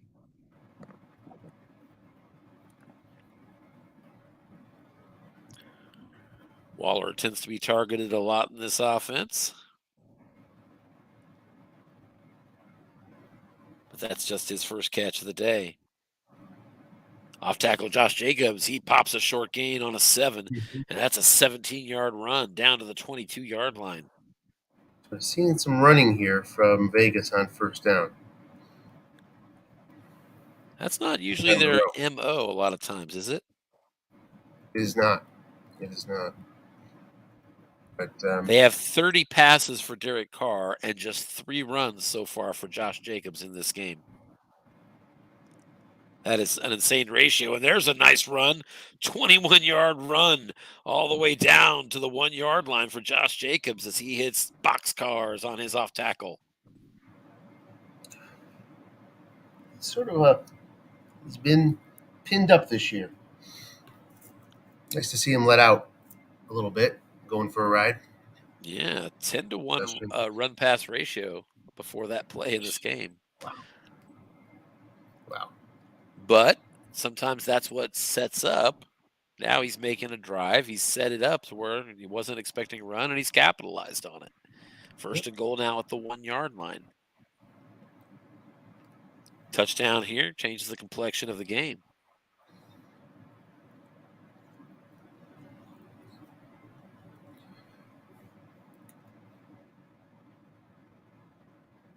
Seventh in the league in short passing here, inside the 10. But at the 1-yard line, let's punch it in. Yeah, we're still waiting on the play call. Oh, actually, here it comes. Okay, showing run. Yep, 3 running backs, 2 tight ends, 4-3 blitz shown here from Cleveland. Is it a ruse? It is indeed. Short pass to Darren Waller. Defense guessed run. And that's a touchdown. Derek Carr hits it on his card, and the Raiders finally taste the sweet nectar of the end zone, as my buddy Mitch Holtis would say. And extra point here from Daniel Carlson is up, and it's through. And with just over 6 minutes to go here in the third quarter, Cleveland's lead has been cut down. It's 14-10. The Browns are up. That short pass to Waller on first and goal is the 15th most popular call in the entire league on first and goal. Short pass, Waller. Oh, really? Mm-hmm. Short pass, Waller.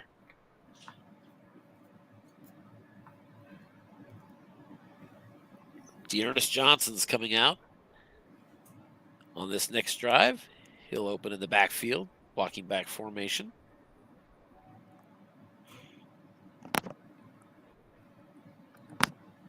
Cleveland, on the other hand, we would expect to have a high run to pass ratio. They're running here off tackle to Ernest Johnson, and just a yard on the defensive card. 2nd down and 9. Cleveland in this game, we mentioned earlier, a little more pass happy against the bad pass defense in Vegas. 27 pass attempts for Keenum and 16 runs from your running backs. 2nd and 9 as Ernest Johnson stays in the game.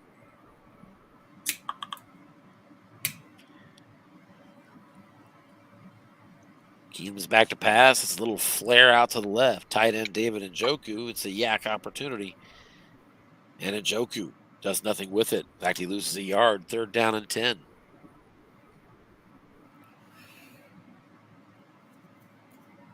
Let's get that Cincinnati.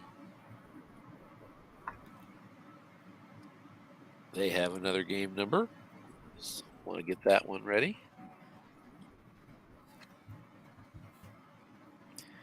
3rd down and downs are going to drop into the 3 wide receiver set. Keenum's in the shotgun. Chubb's beside him.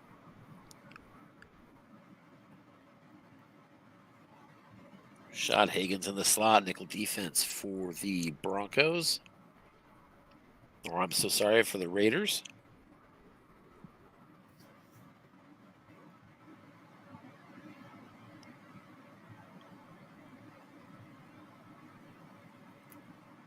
And the pass is to Rashad Higgins out of the slot. It's incomplete. Result was defender, and Casey Hayward makes the stop.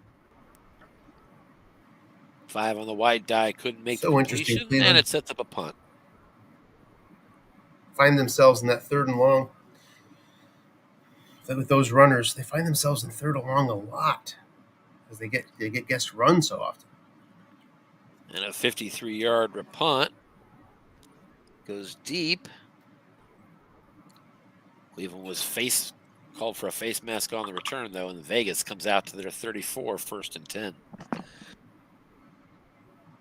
4:30 to go here in the 3rd quarter. Vegas with the ball down 4. There's an off-tackle run. Josh Jacobs is starting to build his resume in this game for the first time. 2nd and 3. Let's get that Cincinnati-Denver game back up and running. You saw that Ravens-Packer game launch, which I'm sure you'll catch up with later. Yeah. It's just getting started, but that's another contrast of styles. It's, Green Bay with the best short passer in the game against one of the worst short passing offenses with very little pass rush. It's going to be a question of whether John can nail the double teams. I mean, that's what it's going to come down to, because Green Bay can do it at will, short passing otherwise with Rodgers. He's going to have to do it a lot against that team for sure. So 10:30 to go, 3rd quarter in Denver. They're still up. Denver is 21-17. And they are angling a punt, are the Bengals. And the Broncos take over at their own 5-yard line. So that's where we are there, as Denver has the ball deep in their own territory, trying to protect a 4-point lead.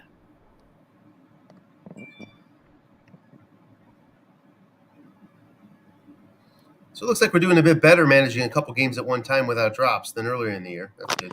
Yeah, I've noticed if I'm careful not to do too many crazy things, it'll generally hold. Nice double. Here's a 3rd and 7 for Vegas out of the shotgun. It's a short pass to Zay Jones. He is double teamed, but a dump pass is good. So Derek Carr adapts, goes into the flat, and finds Josh Jacobs for a pickup of 16 yards on the defensive card.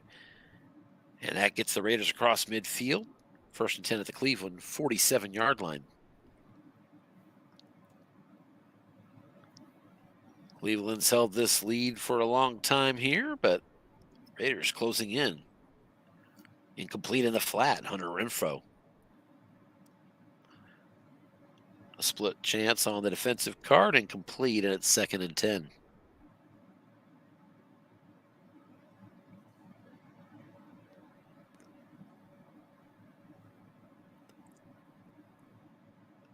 Raiders coming into this game, I believe, if I saw right, have lost 4 straight. Let's double check that. Mm-hmm. Indeed, Raiders come in on a 4-game losing streak, whereas Cleveland comes in winning 4 of their last 5. And on 2nd and 10, Raiders going to go to 3 wide receivers and a shotgun formation. Cleveland's in the nickel.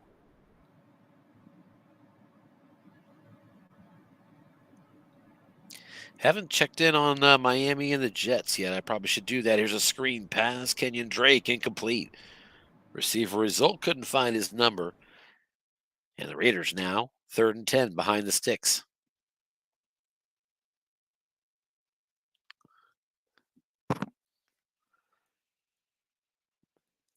Looks like the Miami game started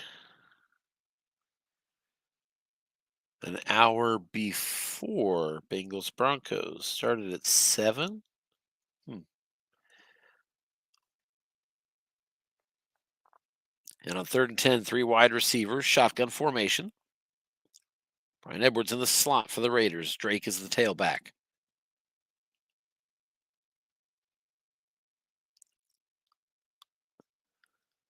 Back to pass. He's looking short. Bryan Edwards incomplete. 4-minute zone. That's what saves the long gain there. It's 4th and 10. Raiders are going to punt.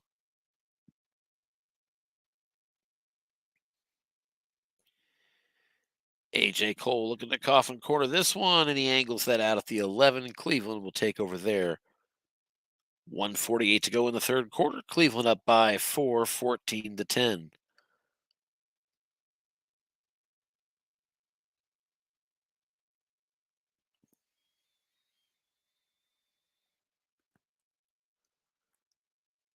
Looks like we had a safety, perhaps, in the Cincinnati-Denver game. You recall when we left, Denver had the ball at their own 5-yard line. It looks like they had a safety. We're waiting for somebody to accept or decline a penalty here. A little confused by what I'm seeing. We'll try to come back on that. I was curious about that when we stepped away. It's a team that loves the short pass on 1st down. I wonder if that's what got him. Denver. Certainly could be. On 2nd and 10, Chubb had a 6-yard run, sets up 3rd and 4, Cleveland at their 17.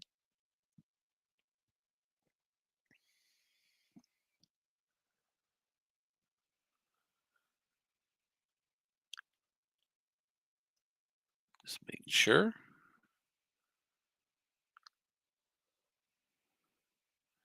I wonder if they froze up there in Denver again. 3rd and 4, Cleveland. Kareem Hunt is in as the 3rd down back.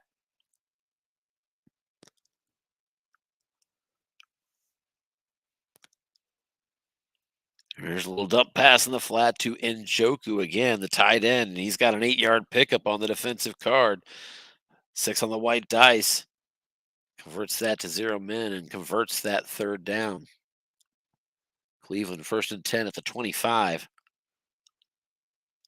Are now 6 of 11 on 3rd downs. Raiders just 3 of 10.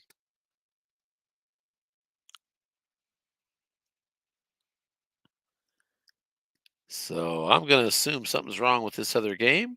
We're going to come back into it in a little bit here. Yeah, they just posted a new game number. Yep. All right, let's get that game number, shall we? There's Packers Ravens. Right.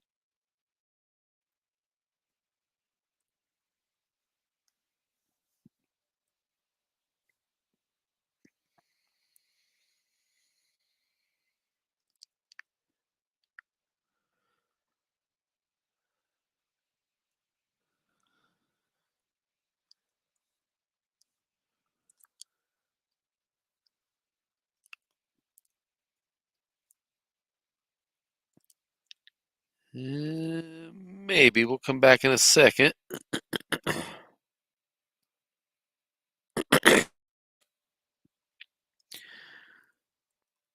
So we're into the 4th quarter now here in Cleveland. They're still up by 4. They have a 3rd and 10 at their own 25.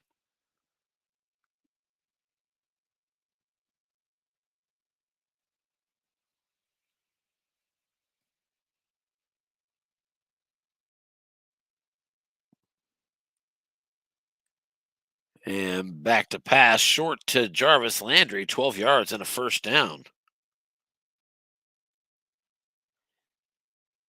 And that was a Baker Mayfield pass. That's what I was checking on. Indeed, that was Baker Mayfield's first pass in this game. So we do have a quarterback change in Cleveland. Case Keenum finishes 19 of 31 for 176 yards, 2 touchdowns, no picks. 98.3 rating, not too bad. Although Tom is now acknowledging he accidentally brought in Baker Mayfield. And that can happen if you're not paying attention to formations. Let's see here. Still nothing going on with the ball or the Cincinnati Denver game, it looks like.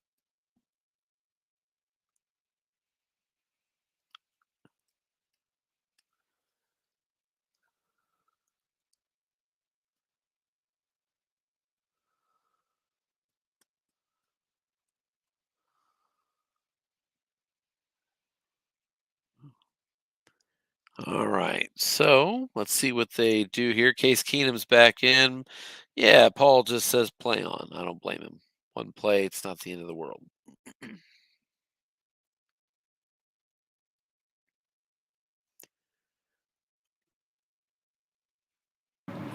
See if we have a new game number out there by any chance. Still this one.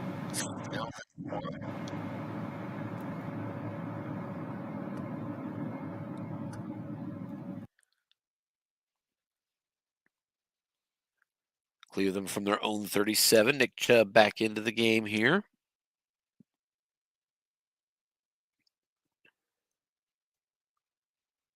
A mostly defensive struggle here. There's an off tackle to Chubb on the right side, and just to pick up a 4 yards.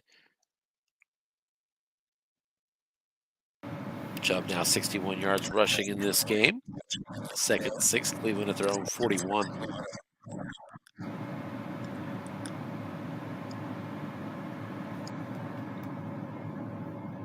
Chubb's longest run in this game is 14 yards. As he's having trouble getting uncorked, here's another off tackle run to Chubb and a 2-yard pickup.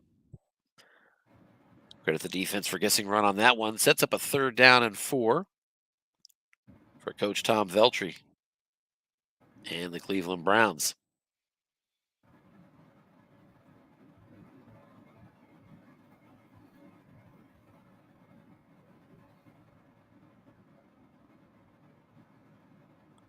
Come on, there we go.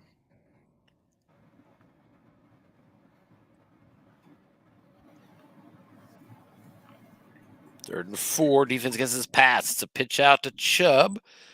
He needs to get to the corner to get his 4 yards. It's on his card, and he pops a short gain. Chubb gets the corner, and he rolls for 16 yards to the Vegas 41-yard line. 1st and 10 there for the Browns.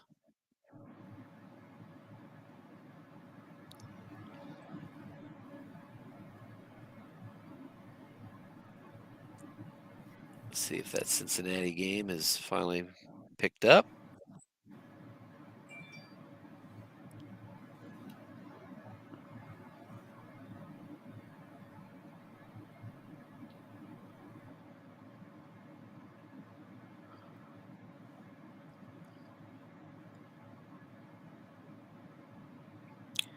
They may not have a current game number. So I'm not sure if you're listening. If you're there, Anthony, you might for a improved game number for us because it doesn't look like that one's going to work. 2nd and 11 here as Chubb loses 1 yard on that run.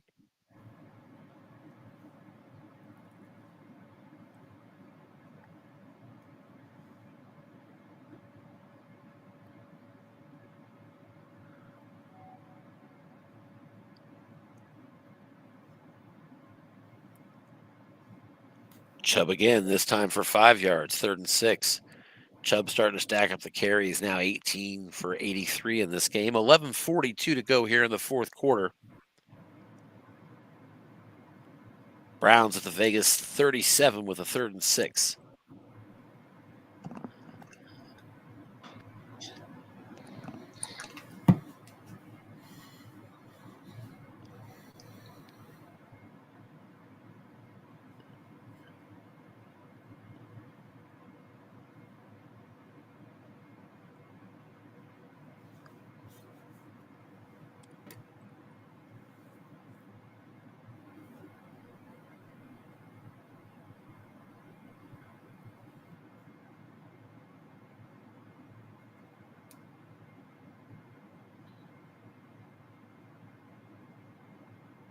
All right, just thought we'd throw that out there, see if their most current game numbers posted. And we'll maybe come back and look at that. Cleveland's getting ready to punt here. 4th and 15 at the Vegas 46. So that means a sack, and indeed, Max Crosby.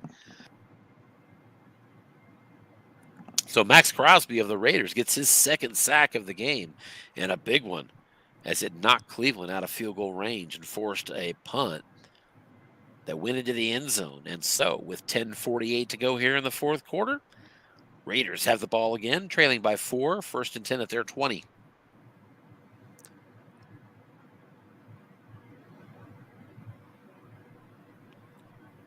Curious about time of possession, and yeah, as I thought, 30 minutes and 37 seconds for Cleveland, just 18 and a half minutes for Vegas. 62 plays to 40, so Cleveland's been possessing this ball throughout the game. But they're only holding to a 4-point lead here in the fourth quarter. Here's a quick out pass to Darren Waller. Opportunity. And Waller's going to pick up 8, 2nd down and 2.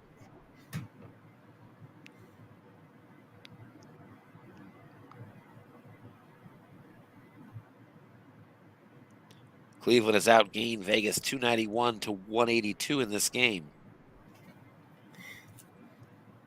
Derek Carr's interception, the only turnover. 2nd down and 2, 2 tight end formation.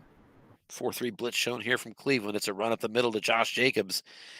And on the defensive Carr to pick up a 4 and a 1st down. Just his 6th carry.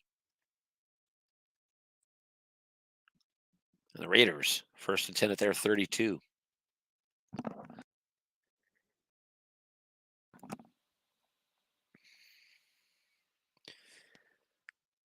And on 1st and 10 is another off tackle run. Josh Jacobs, 5-yard gain. Hit the split roll on the defensive card. Had a 2 through 7 opportunity, but rolled an 8. Settles for 5, and it's 2nd down and 5. Vegas at their 37.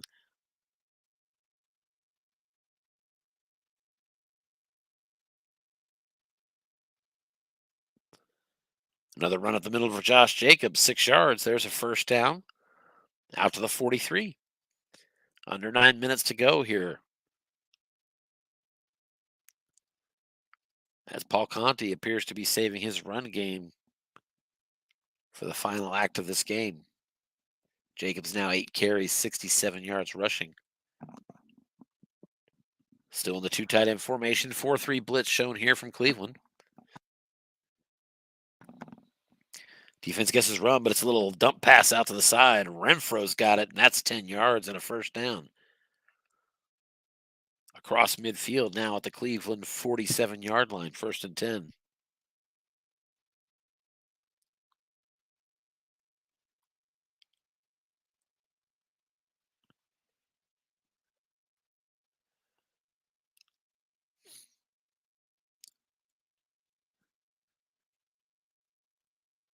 Tom Veldry still showing his safety up close for a blitz. It's an off-tackle run, 5-yard pickup again. Josh Jacobs, 2nd and 5 now. Cleveland 42-yard line. Halfway through the fourth quarter here, Cleveland still nursing a 4-point lead in this AFC tilt.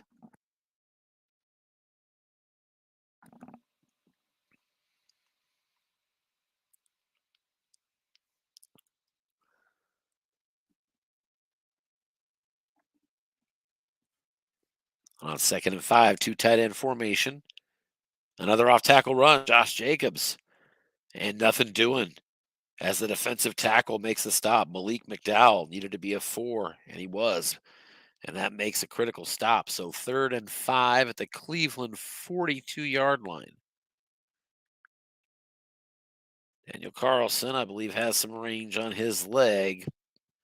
Out to the 39. So 2 through 7 field goal if he can get just 3 more yards. So really he needs 1 more 1st down. 3rd and 5 at the 42. 3 wide receiver formation. Shotgun for Derek Carr. Kenyon Drake beside him. Nickel defense here from Cleveland.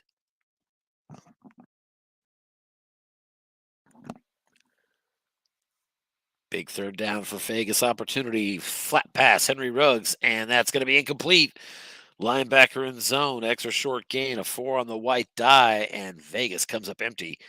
It's fourth down now, 4th and 5 for the Raiders at the Cleveland 42-yard line. 6:36 to go. Vegas trails by 4 points. I don't know. I hate the fact that Cleveland can run the ball so well to run the game out.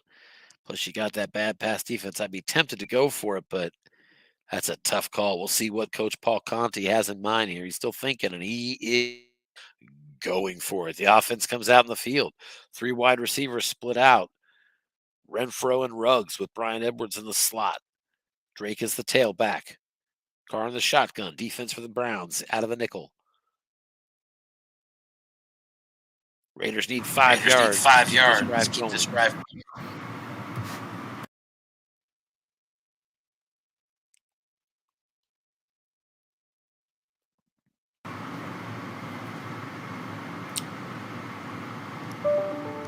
Oh, going for it, eh? Sorry, just popping back in. Waiting for the play call here from Coach Paul Conti.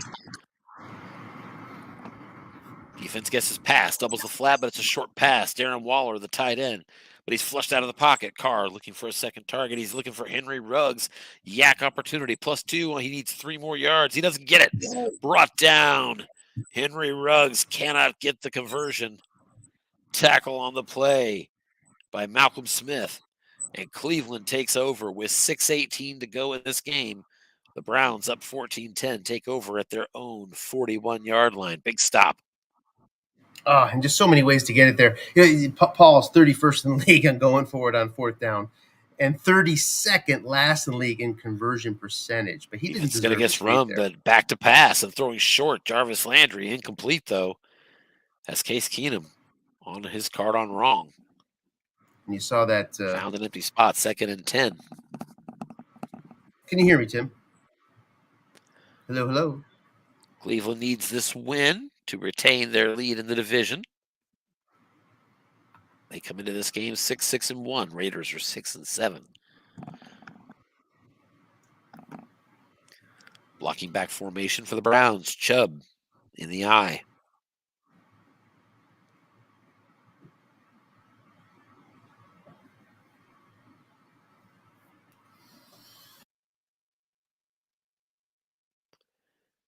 Defense is guessing pass, but it's an off-tackle run. Nick Chubb, nice pickup of 6 yards. And a face mask by the Raiders. So tack on 15 yards, and Cleveland now into field goal range. 1st and 10 at the Vegas 38-yard line. 5:42 left to go in this one.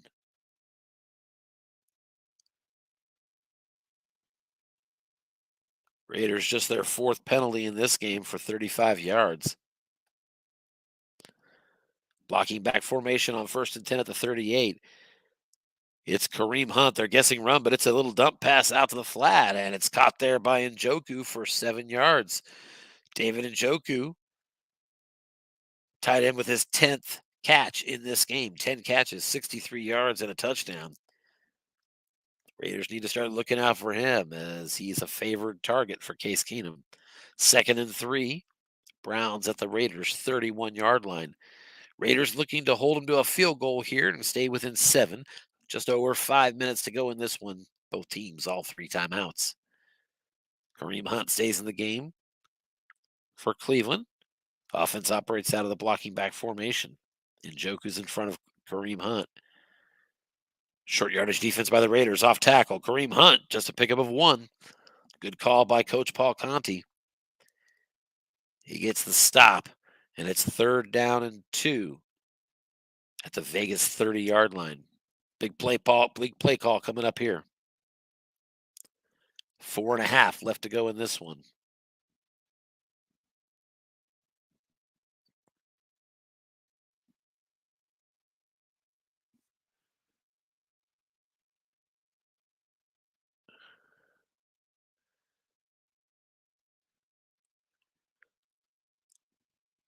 Kareem Hunt stays in the game on 3rd and 2. 4-3 defense here by the Raiders.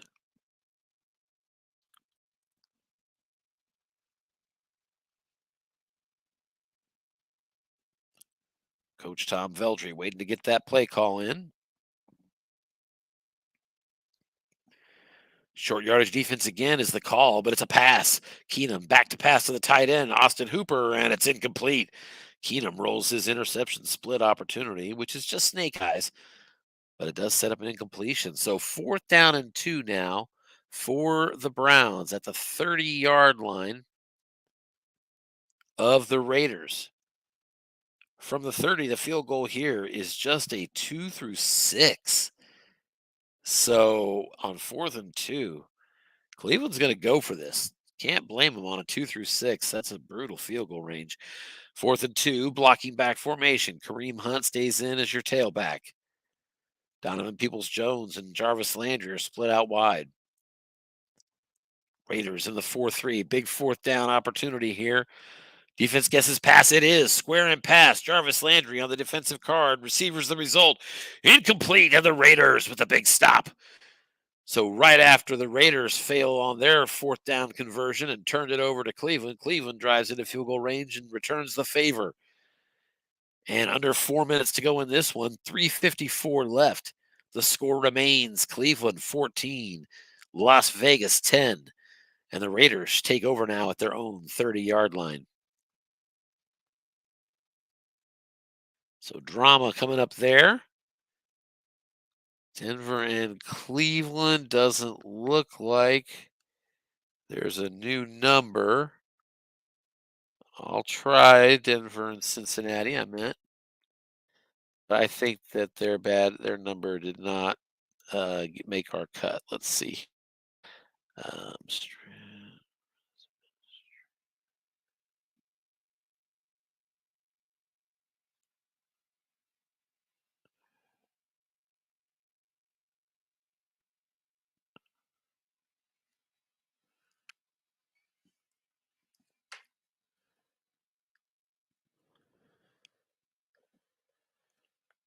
All right, looks like we're not going to get that one.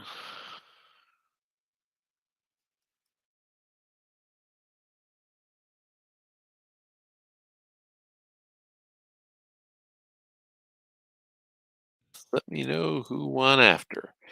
Just like to know who won. I'm going to be keeping track of those standings here for everybody. So we'll find out about that one. Right now, we'll close it because obviously, whatever game number they're using doesn't match the one that they've posted. So we'll get another game queued up shortly. But for now, let's stick here. We really should catch the end of this one. Raiders with the ball. 2nd and 10 at their own 30. Must run. Derek Carr. He's going to get 6 yards, and he does get out of bounds. 3rd down and 4 for Las Vegas here at their own 36.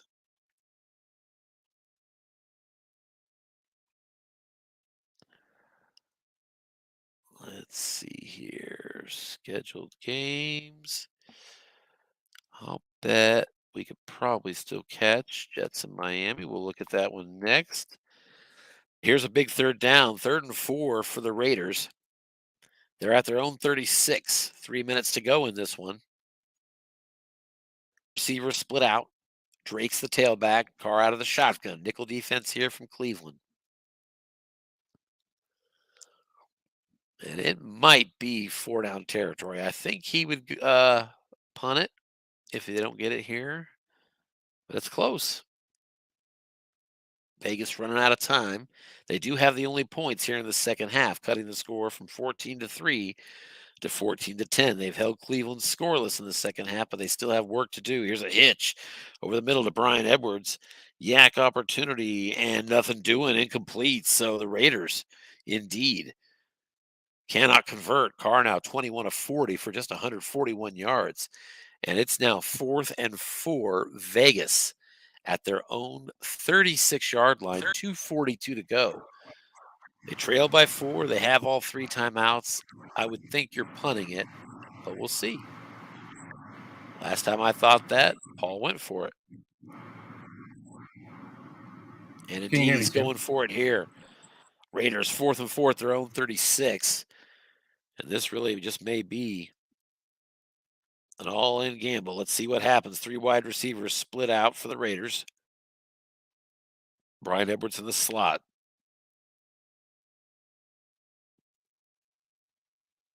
Browns defense sitting in a nickel on this 4th and 4 play. Carr out of the shotgun.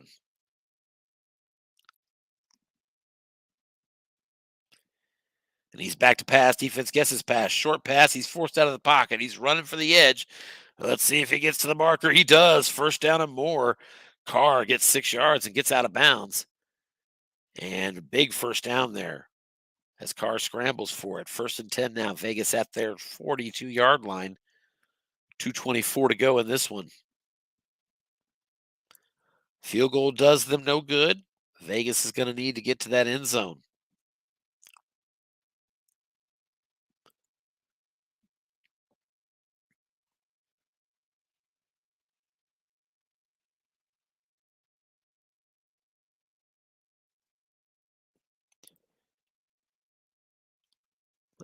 The Raiders come out again with 3 wide receivers in their formation.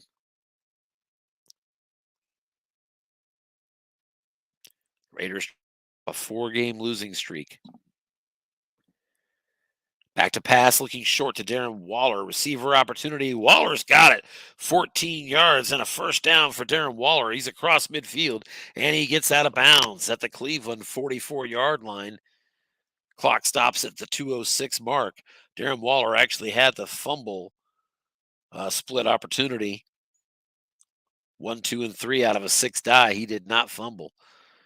So Paul Conti avoids that turnover potential nightmare and gets that first down conversion across midfield.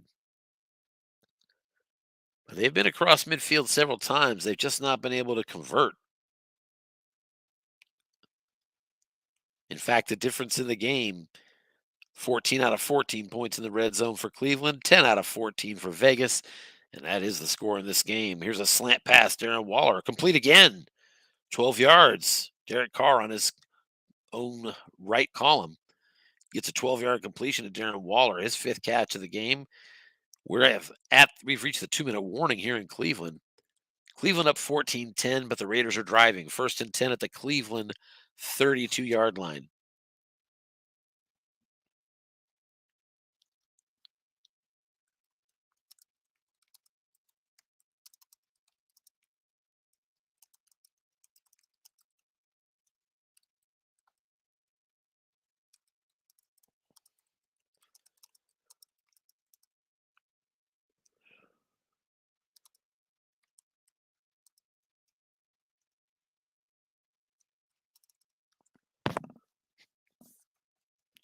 So we're back from the 2-minute warning. Raiders trying to score. Field goal does them no good.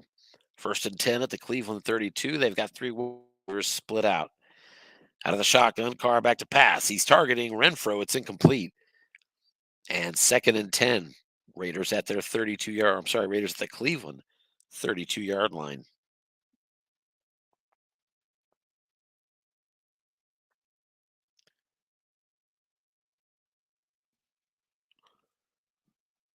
We'll check in on Dolphins Jets next after we see the outcome of this drive here. Raiders will stay in the 3 wide receiver formation.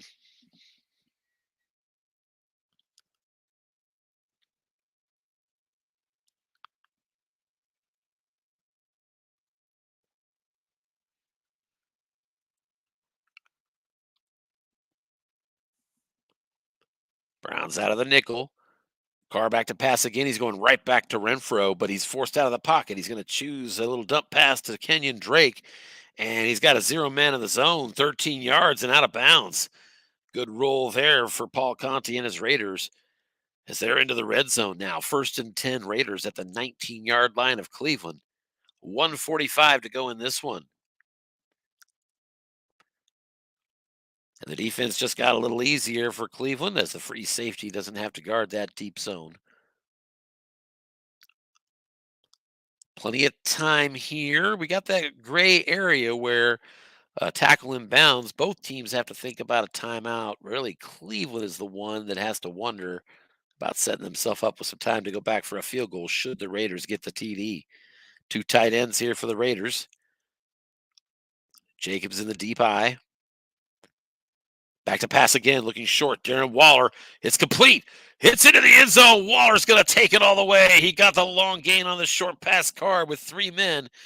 And Darren Waller marches into the end zone. The Raiders card to Waller for a second time today. 6 catches, 66 yards for Darren Waller. Extra point from Daniel Carlson. Up, and it's no good. In fact, it's blocked. Let's see if they can pick it up. It is a scramble. Cleveland has it, and I would assume they're going to try to take this back. And they don't. They did not. Were not able to take it back. So, but the extra points missed. So now a field goal for Cleveland would win the game potentially. Raiders kicking off now with precisely 90 seconds left to go in this one. They have just taken the lead on the road in Cleveland, but an extra point leaves them vulnerable, now leading just 16-14. Ensuing kickoff is a touchback, and that will mean the Cleveland and Tom Veltri will take over at their own 25-yard line.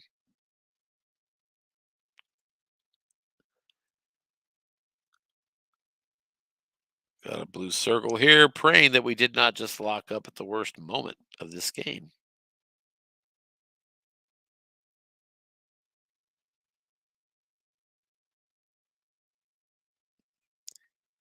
Yep, I'm going to go ahead and close it and try to come back in. All right, so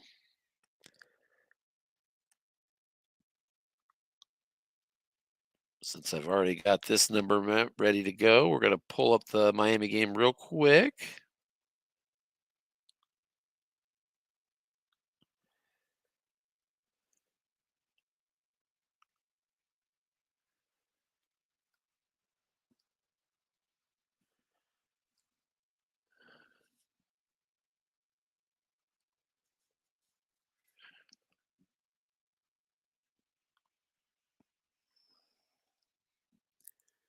All right, let's see. Here's the most recent Cleveland game number. Yeah, Miami up, so they may not be playing still. We'll have to check on that. Let's try to get back to the finish of this Raiders-Browns game.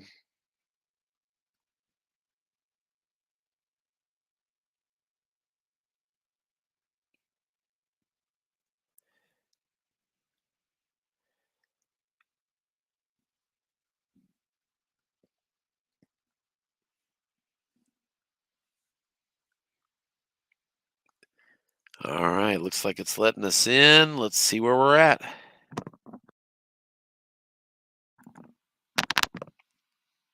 All right, Cleveland facing a 3rd and 4 at their 31-yard line. A minute 15 to go. They still have all 3 timeouts. Big 3rd and 4. Blocking back formation, short pass. Jarvis Landry, possible interception. It's incomplete.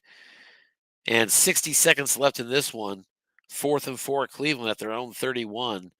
They do have all 3 timeouts, so you could think about punting it, hoping to get a stop or a fumble. But they're going. 4th and 4, Cleveland from their own 31, blocking back formation. Nick Chubb is your tailback. Raiders out of the 4-3. Keenum back to pass. He's looking short. Austin Hooper the target. Complete. He's got the first down. Big clutch throw for Case Keenum to extend this game. That's out to the 41-yard line. He was tackled in bounds. And Cleveland will use their first timeout. So exactly 1 minute to go. Cleveland 1st and 10 at their own 41. Plenty of time. And let's take a look at their field goal kicker.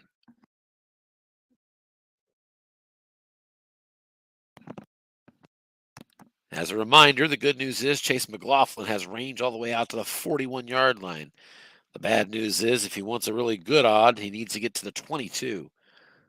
That's just 19 yards away. Blocking back formation. Kareem Hunt is your tailback. McKeenum's back to throw again. He's looking right back to that same tight end, Austin Hooper. And we have a flush out of the pocket. Dump pass out to the tailback, Kareem Hunt. And result is receiver incomplete. Boy, when it went to Kareem Hunt, it on the dump pass had 0 men on the defensive card. And so plenty of opportunities, but the result was receiver, and Hunt couldn't get the roll. So 2nd and 10, Cleveland at the 41-yard line. 52 seconds left. Blocking back, still Kareem Hunt. Defense into 4-2-5. It's an off-tackle run here to Hunt. Defense gets pass, and Hunt pops his short gain. And that's going to be a first down. 18 yards across midfield to the 41-yard line. 1st and 10 at the 41 of Vegas. Cleveland takes its 2nd timeout.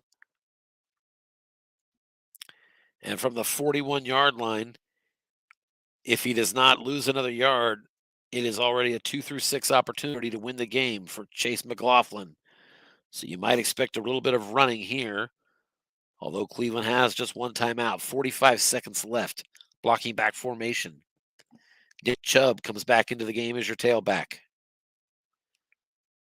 Don't be surprised. You might want to look for a key here, maybe.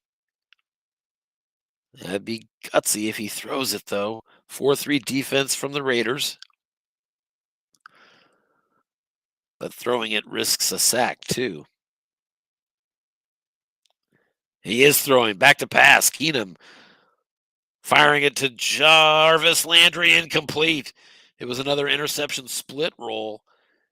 And Keenum, fortunately, just does not throw picks, so he missed the 2-3.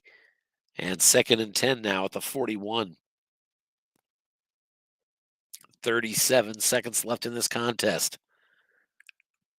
That's a very important AFC matchup is coming down to the final half minute. Chubb in the tailback position as the blocking back.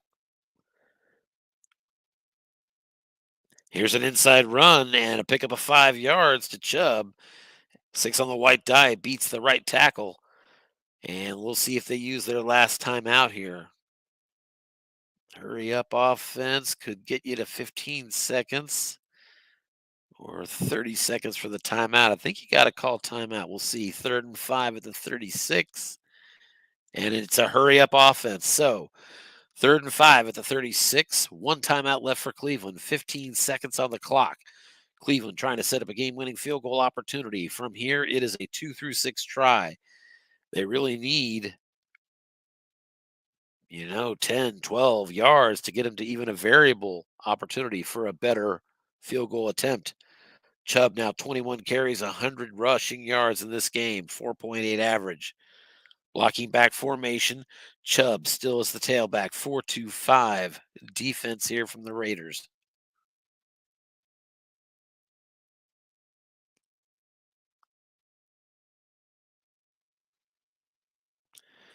Hey, John F. is here for us.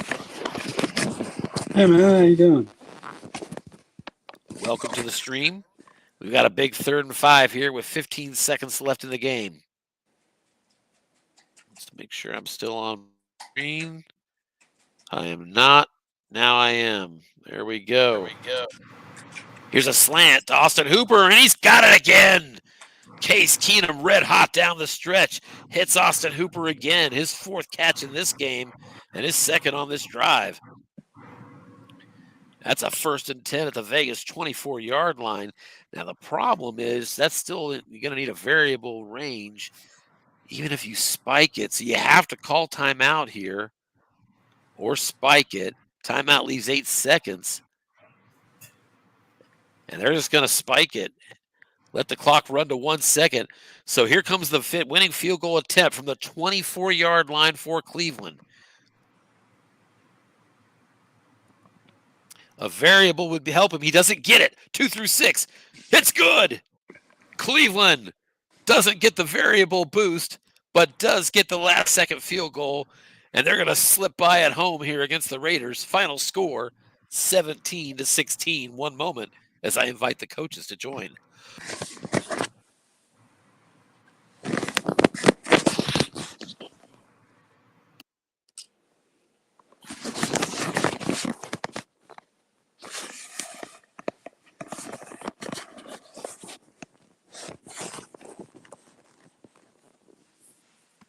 So a fantastic finish in Cleveland as they emerge victorious on a last-second field goal, 17-16. Fantastic. Wow. Let's take a look real quick at the box score before we switch to another game.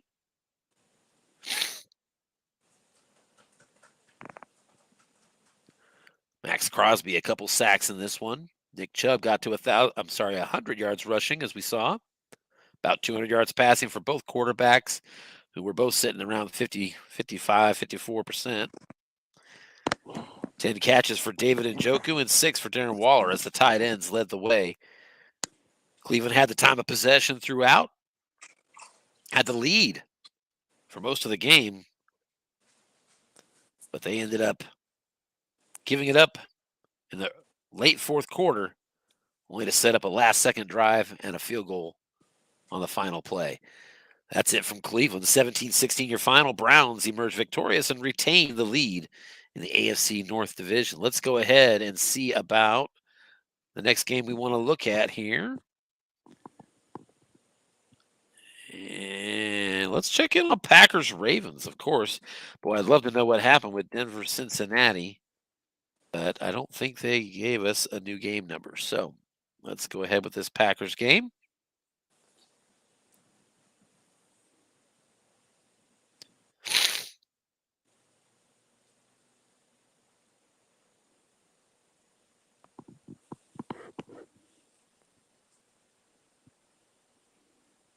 All right. Baltimore is at Green Bay. Baltimore needs the game more than Green Bay does, as the Packers are, as we all know, 12-1. And we are in the third quarter, and we have a close game. Green Bay is indeed on top, but they're just on top 13-10 here. Let's take a moment, make sure we got our screen on full screen. And we also have another addition. Tom Veltri, it looks like, has joined our broadcast. Tom, how we doing tonight? Hey, Tim. How's it going? It could be he is just there to listen, so we're going to go ahead and continue here.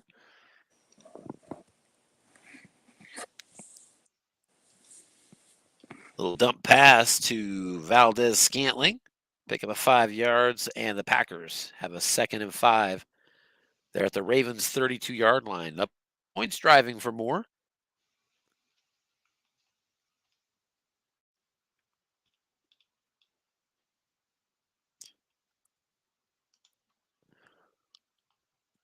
Here's a hitch to Alan Lazard.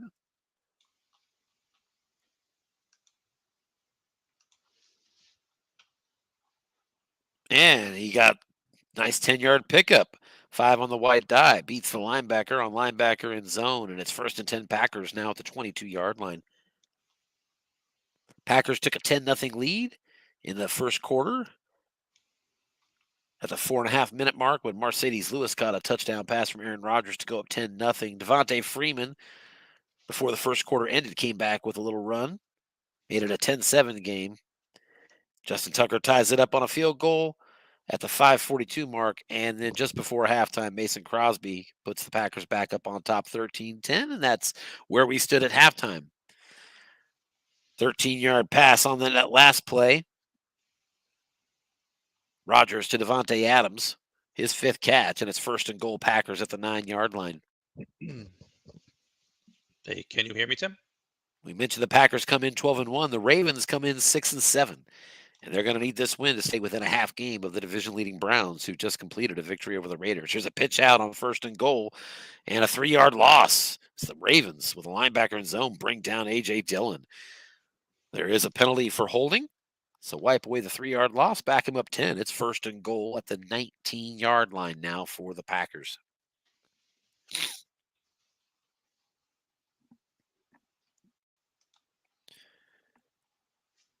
Packers will split out 3 wide receivers, Valdez-Scantling in the slot. There's a screen to the tailback, Aaron Jones, and a 9-yard pickup. 6 on the white dice. Converts that to 0 men. And a nice 9-yard pickup for Aaron Jones. Sets up a 2nd and goal at the 10 for the Packers.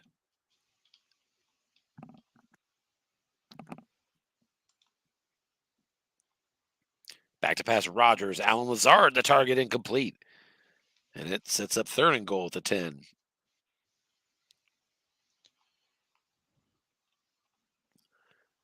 Ravens come into this game with back-to-back wins, division wins at that, over Cleveland and Pittsburgh. And that's got them back into the hunt there. 3rd and goal at the 10, back to pass. Nickel blitz here from the Ravens. Alan Lazard catches it, touchdown. There's a penalty on the play, and it is against Baltimore, so they're going to go ahead and wave that off. Scott Mueller knows what to do there, and they're going to go ahead and take the play. That's a touchdown pass to Alan Lazard, his 7th catch of this game, as the extra point is good, and the Packers take a 20-10 lead on 7:12 mark of the 3rd quarter. And after the ensuing kickoff, Devin Duvernay takes that back 24 yards, and the Ravens take over at their 23. Hey, Tim. We have John Freeze added back to the stream. I think everybody's in. There we go. Back to the full screen. John's got himself a big game tomorrow night. I'm hoping to broadcast as well. Colts and Patriots tomorrow night. That's going to be a big one. 7-yard pass on 1st down. Lamar Jackson to Marquise Brown. 2nd and 3. Ravens at their 30. Right back to Marquise Brown, but looking deep this time. Flushed out of the pocket. Flushed out of the pocket, though, is Lamar. And he's got an opportunity here. Receiver, just a 2-yard pass. Not quite enough, and it's going to set up 3rd and 1. Ravens at their own 32. Devontae Freeman comes in as the tailback behind Ricard. Defense gets his run, but it's a little square out pass. Sammy Watkins, they're attacking those low-rated linebackers on the outside, and they got it. Linebacker in zone. It's a short gain as Watkins bursts up the left sideline for 17 yards. Nice play call there by Coach John Shoemaker. Ravens 1st and 10 at their own 49-yard line. Packers are going to go show blitz now out of the 3-4. Latavius Murray, now your tailback. Quick slant over to the middle. Josh Oliver is the target. And that's going to be a yak opportunity. It's 12 yards as Snake Eyes is the result. And a personal foul on top of that. So Green Bay, their own worst enemy here, tack on 15 more, and it's 1st and 10 now. Ravens at the 25-yard line. Just over 5 minutes to go here in the 3rd quarter. Ravens trail by 10, but looking to cut it to a 1-score game. Here's an off-tackle run to the left side, Latavius Murray, and that's going to be a pickup of 5 yards and another personal foul. Back-to-back plays, so a little chippy attitude here from the Packer defenders, and that's advantage Ravens. 1st and goal at the 10 now. Packers show blitz out of the 3-4. Latavius Murray's your blocking, or your tailback behind the blocking back of Patrick Ricard.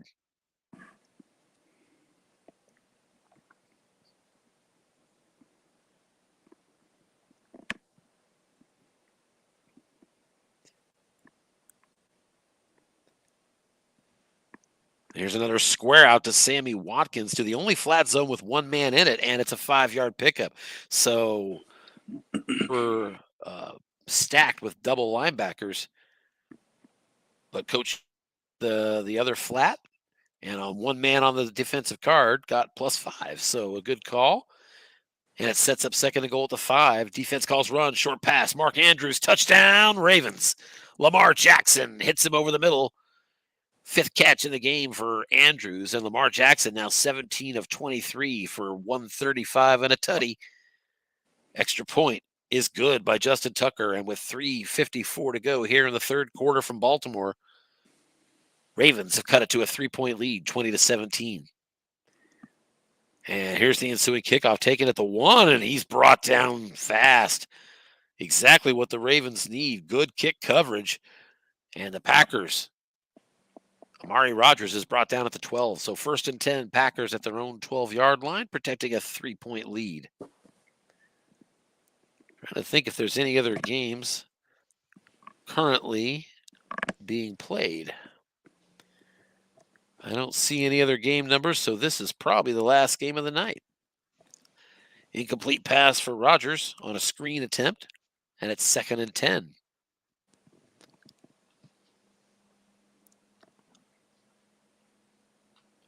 Packers have the best record in the USFFL, just 1 loss on the season, as Scott Shoemaker and his Rams brought them down.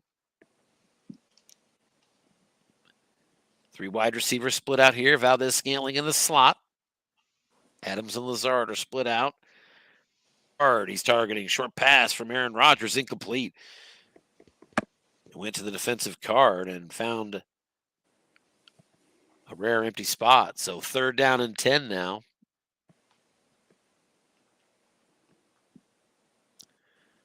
Ravens indeed rated very poor against the pass. All you have to do is look at their defensive card there to see that.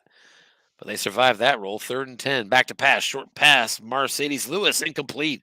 He was double teamed effectively. Good call there by Coach Shoemaker. And that's going to get Green Bay's offense off the field. And they're going to punt it from deep, too. And a bad punt. 36-yard punt. It does roll 7 yards, but just a 43-yard net. And the Ravens will take over at their own 45. So not only drive for a touchdown, cut it to 3, punted it deep, and then a 3 and out. So the Ravens are set up near midfield, trailing by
I could go for some McDonald's. I mean, I can run out and get it if we order it. This is going to be like crazy expensive, isn't it?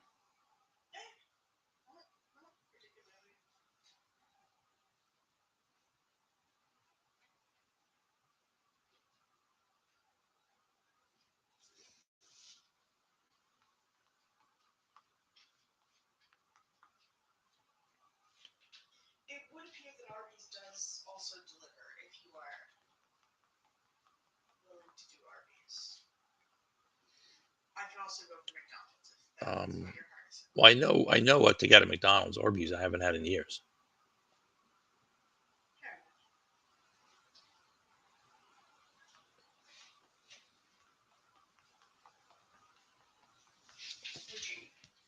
Would you say that you want to go out, or you would rather?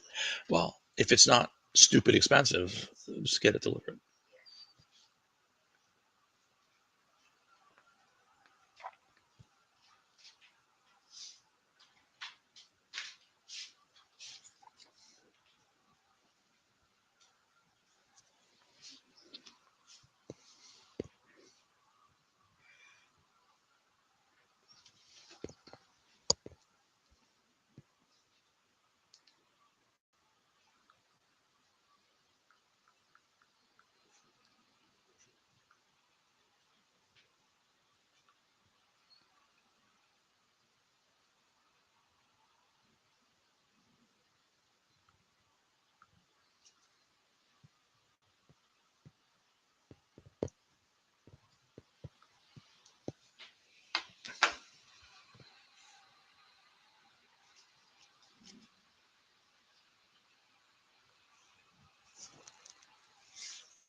I am on mute. I don't know how that happened, but I'm not on mute. I'll do the Thanks, Anthony.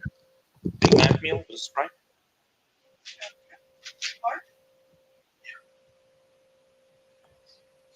All right, Ravens have it 1st and 10 at their own 28-yard line. After Lamar Jackson did an 18-yard out pass to Josh Oliver. Second big play to him. Here's a deep ball to Marquise Brown. He is double teamed, and that's going to be picked off. Good call, Scott Mueller on defense. Packers pick him off at about their 38-yard line. Here comes the return. Savage going nowhere, and there's a penalty, and it's on the Packers. Wipe away that interception. Big penalty for encroachment. Wipes away an interception, and the Ravens retain possession at their own 33. Adding Anthony to the stream. Sorry about that. Can you hear me, Tim? Can you hear me? Hello, hello. Two tight end formation. Okay. You sure? You sure you're doing fine? Interception just wiped away on the last play as Green Bay was flagged for being offside. Here's a run call by the defense, and it's a dump pass outside to Marquise Brown and a pickup of 8. That'll be a first down. And he avoids the fumble roll. Baltimore now 1st and 10 at their own 41. So Baltimore up by 4 with less than 9 minutes to go, and they're driving. Let's see if they have outgained them in this game, and they have. As of this drive, they're up by 9 yards. There's a 5-yard run. Latavius Murray. Now 10 carries, 52 yards. So 2nd and 5, Baltimore at their own 46.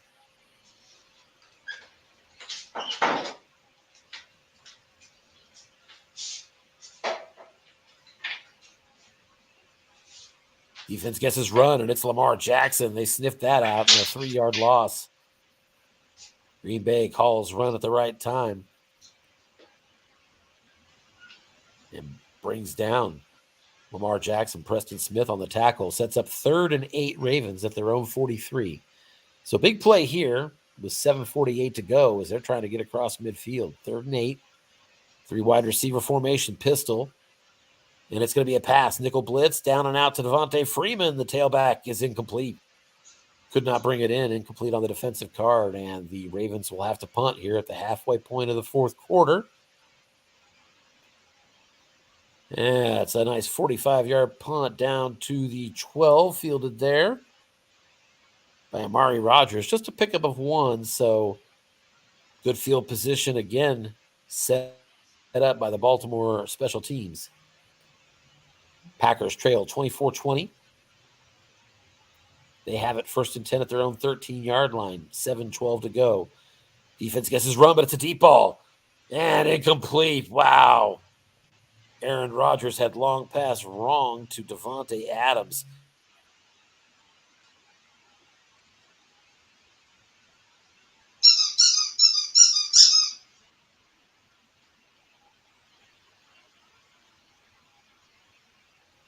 Under 7 minutes to go left in this one. 3 wide receivers back into the game. 2 running backs. Nickel shown by the defense. Flair, dump pass out to the side to DeGora and incomplete. Josiah DeGora couldn't make the reception. And it's 3rd and 10 now for the Packers at their own 13. 3 wide receivers. Shotgun formation. Ravens are back in the dime, and they will show blitz. Deep pass to Marquez Valdez-Scantling. He left the deep man in the zone, so there's 2 men there. Flushed out of the pocket. And Rodgers is going to look for another target. He's got a yak opportunity here, but it's to a backup tight end and nothing doing. Incomplete. And so 4th and 10, Packers are going to have to punt from their 13-yard line. They're still down by 4 with 6 minutes, 18 seconds to go. Here's a boomer of a punt. 55 yards in the air, and it bounces for another 5. So 60-yard punt all the way back to the 27-yard line. And that's where the Ravens are going to take over. So 6 minutes to go exactly in this game. The Ravens have the Packers on upset alert, leading this game 24-20. Latavius Murray is your tailback in a blocking back formation. Packers need to stop. They guess run it is. Off tackle to Murray, and he loses a yard. Nice call by Scott Mueller. On defense, 2nd and 11 at the 26. Time going to start to become a factor here for the Packers, particularly when they can't do much with a field goal. Defense guessing pass, short pass to Marquise Brown. Lamar Jackson is going to try to pick up a 1st down through the air here. And he is flushed out of the pocket, so he's looking for another receiver. Targeting the tailback Ricard, and it's a yak opportunity. Usually not that good, but Ricard has it for a 10-yard gain. And that's going to leave him 1 yard short of a 1st down. So 3rd and 1 here. Patrick Ricard got a fortunate roll on that yak opportunity from the fullback position to set up a manageable 3rd down here. 3rd and 1. Blocking back. Inside run up the middle to Devontae Freeman. Defense gets his run on his card. Nothing doing. Packers stuff him. And with 3:36 to go, it's 4th and 1. And the Ravens bring out the punter. They're punting it back. And it's a boomer. Another boomer, 58 yards, and that one rolls 6 more. So they get their own 60-yard punt, but this one, unfortunately, carries just into the end zone. And so we're under 4 minutes to go now. 3:54 left here in the 4th quarter.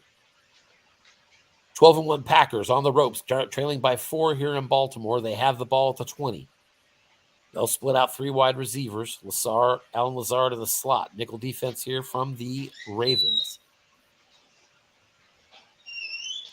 Ravens 6-7, trying to even their record. Back to pass, looking short to Josiah DeGuara. Rodgers. He's flushed out of the pocket. And he's going to be looking for his tailback, A.J. Dillon, and he's got an 8-yard pickup.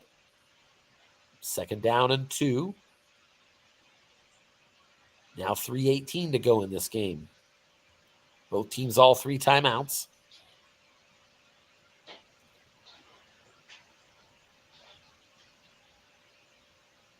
Ravens are in the nickel. They're showing blitz. Back to pass Rodgers. He's looking short. Alan Lazard is his target. He's got him 10 yards. 1st down. Packers out to their 38, 1st and 10. Same formation from both teams. Safety creeping up close. Nickel blitz from the Ravens here. 3 wide receiver, 2 running back. Brought by the Packers.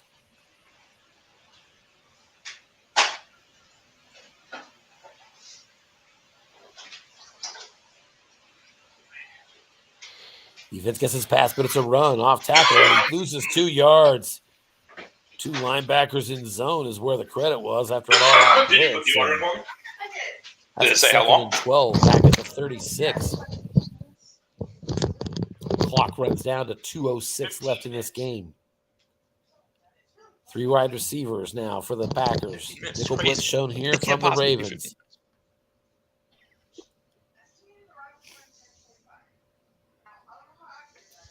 Rodgers back to pass again. He's looking short. Lazard, and incomplete.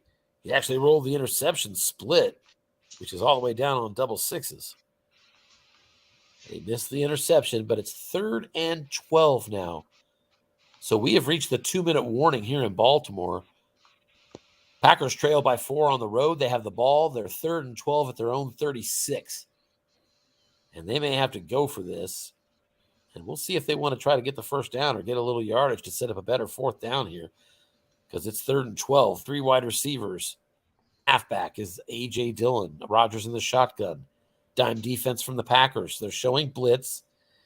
And they're leaving the flat zones open. They're blitzing. It's a short pass to Lazard, but he's a sack. It's an all-out blitz, and the Ravens call it at the right time and gum through. Tyrus Bowser with the big sack out of an 11-yard loss. Ravens take over.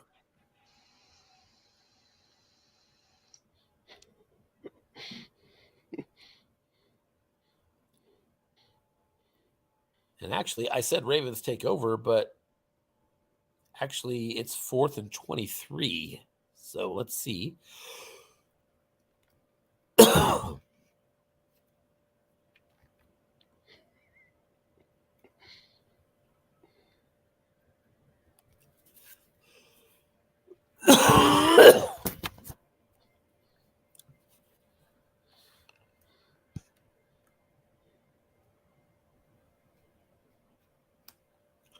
And here's a deep ball to Alan Lazard, incomplete. And so this game isn't over, but the Packers are in trouble. They're down 4. There's 1:30 left. Ravens now have the ball, 1st and 10 at the Packers 25. Packers have 3 timeouts, so if they can make some stops, force a field goal, get it back, they have a chance. Here's an off-tackle run, Devontae Freeman. 1-yard pickup, 2nd and 9.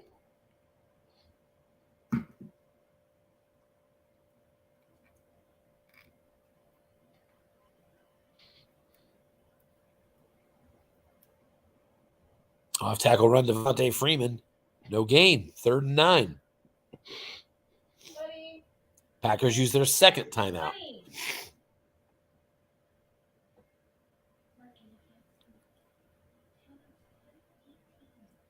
Off tackle Devontae Freeman on 3rd and 9, and that's going to go 7 yards on right.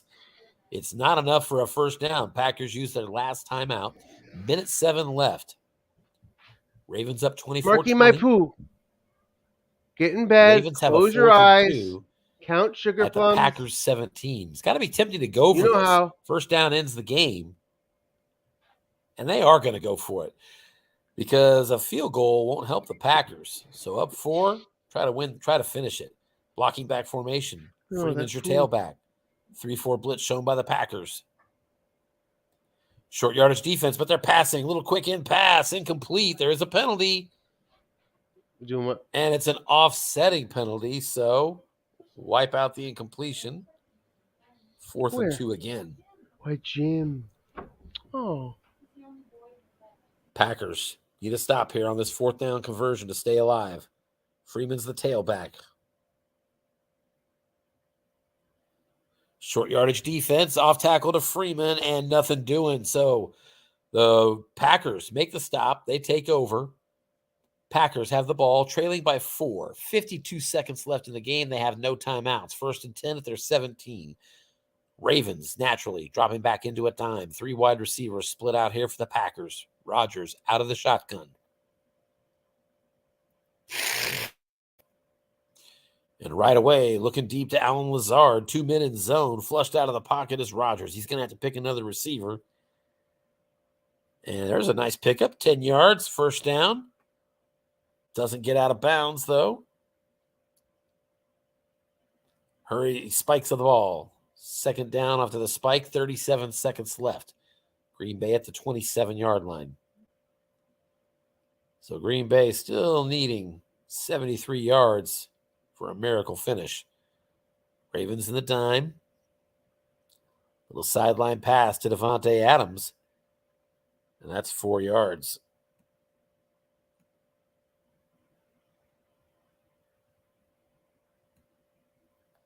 So 3rd and 6 now.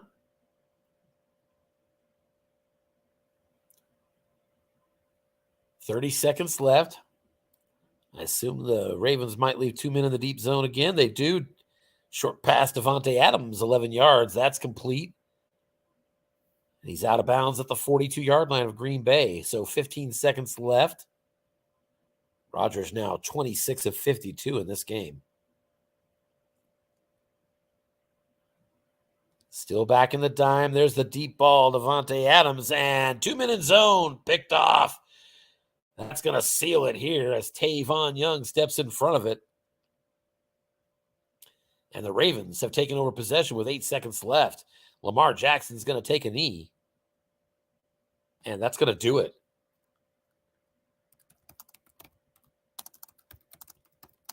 Let me let the coaches know they're welcome to stop in.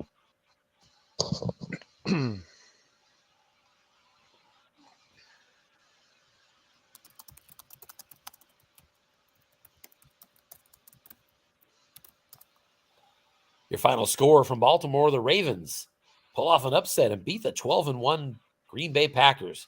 Ravens improved to 7-6 on the year, stay within a half game of the Cleveland Browns, who escaped on a last-second field goal, beating the Raiders earlier tonight, 17-16.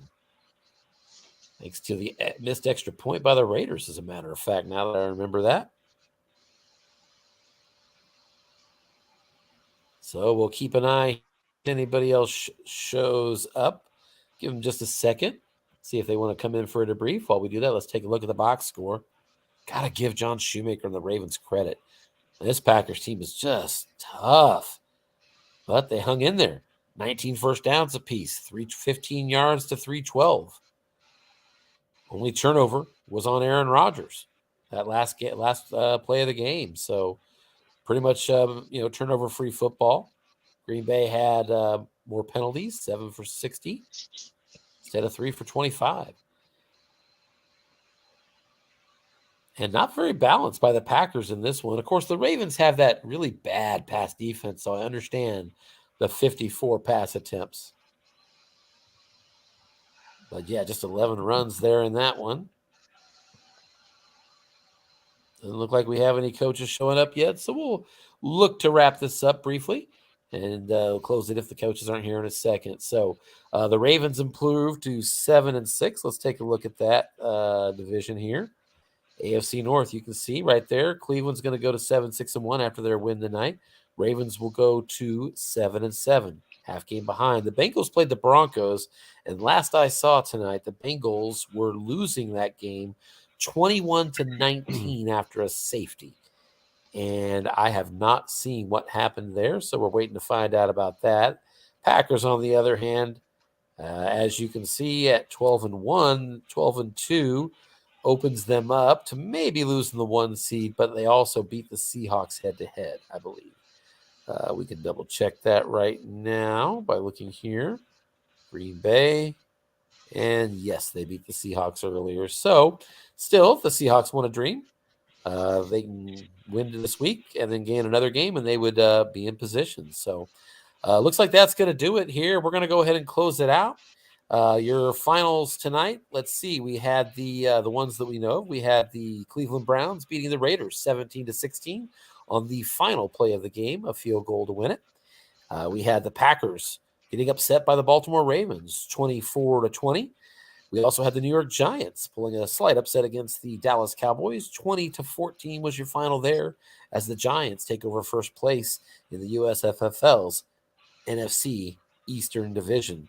There were a couple other games played tonight. We couldn't catch the finals, but stay tuned to us online as we'll continue to bring you as much as we can to keep you up to date with what's going on in the league. That's it from around the league, and we will keep you posted as we go along. Thanks for paying attention to us, and the USFFL rolls on.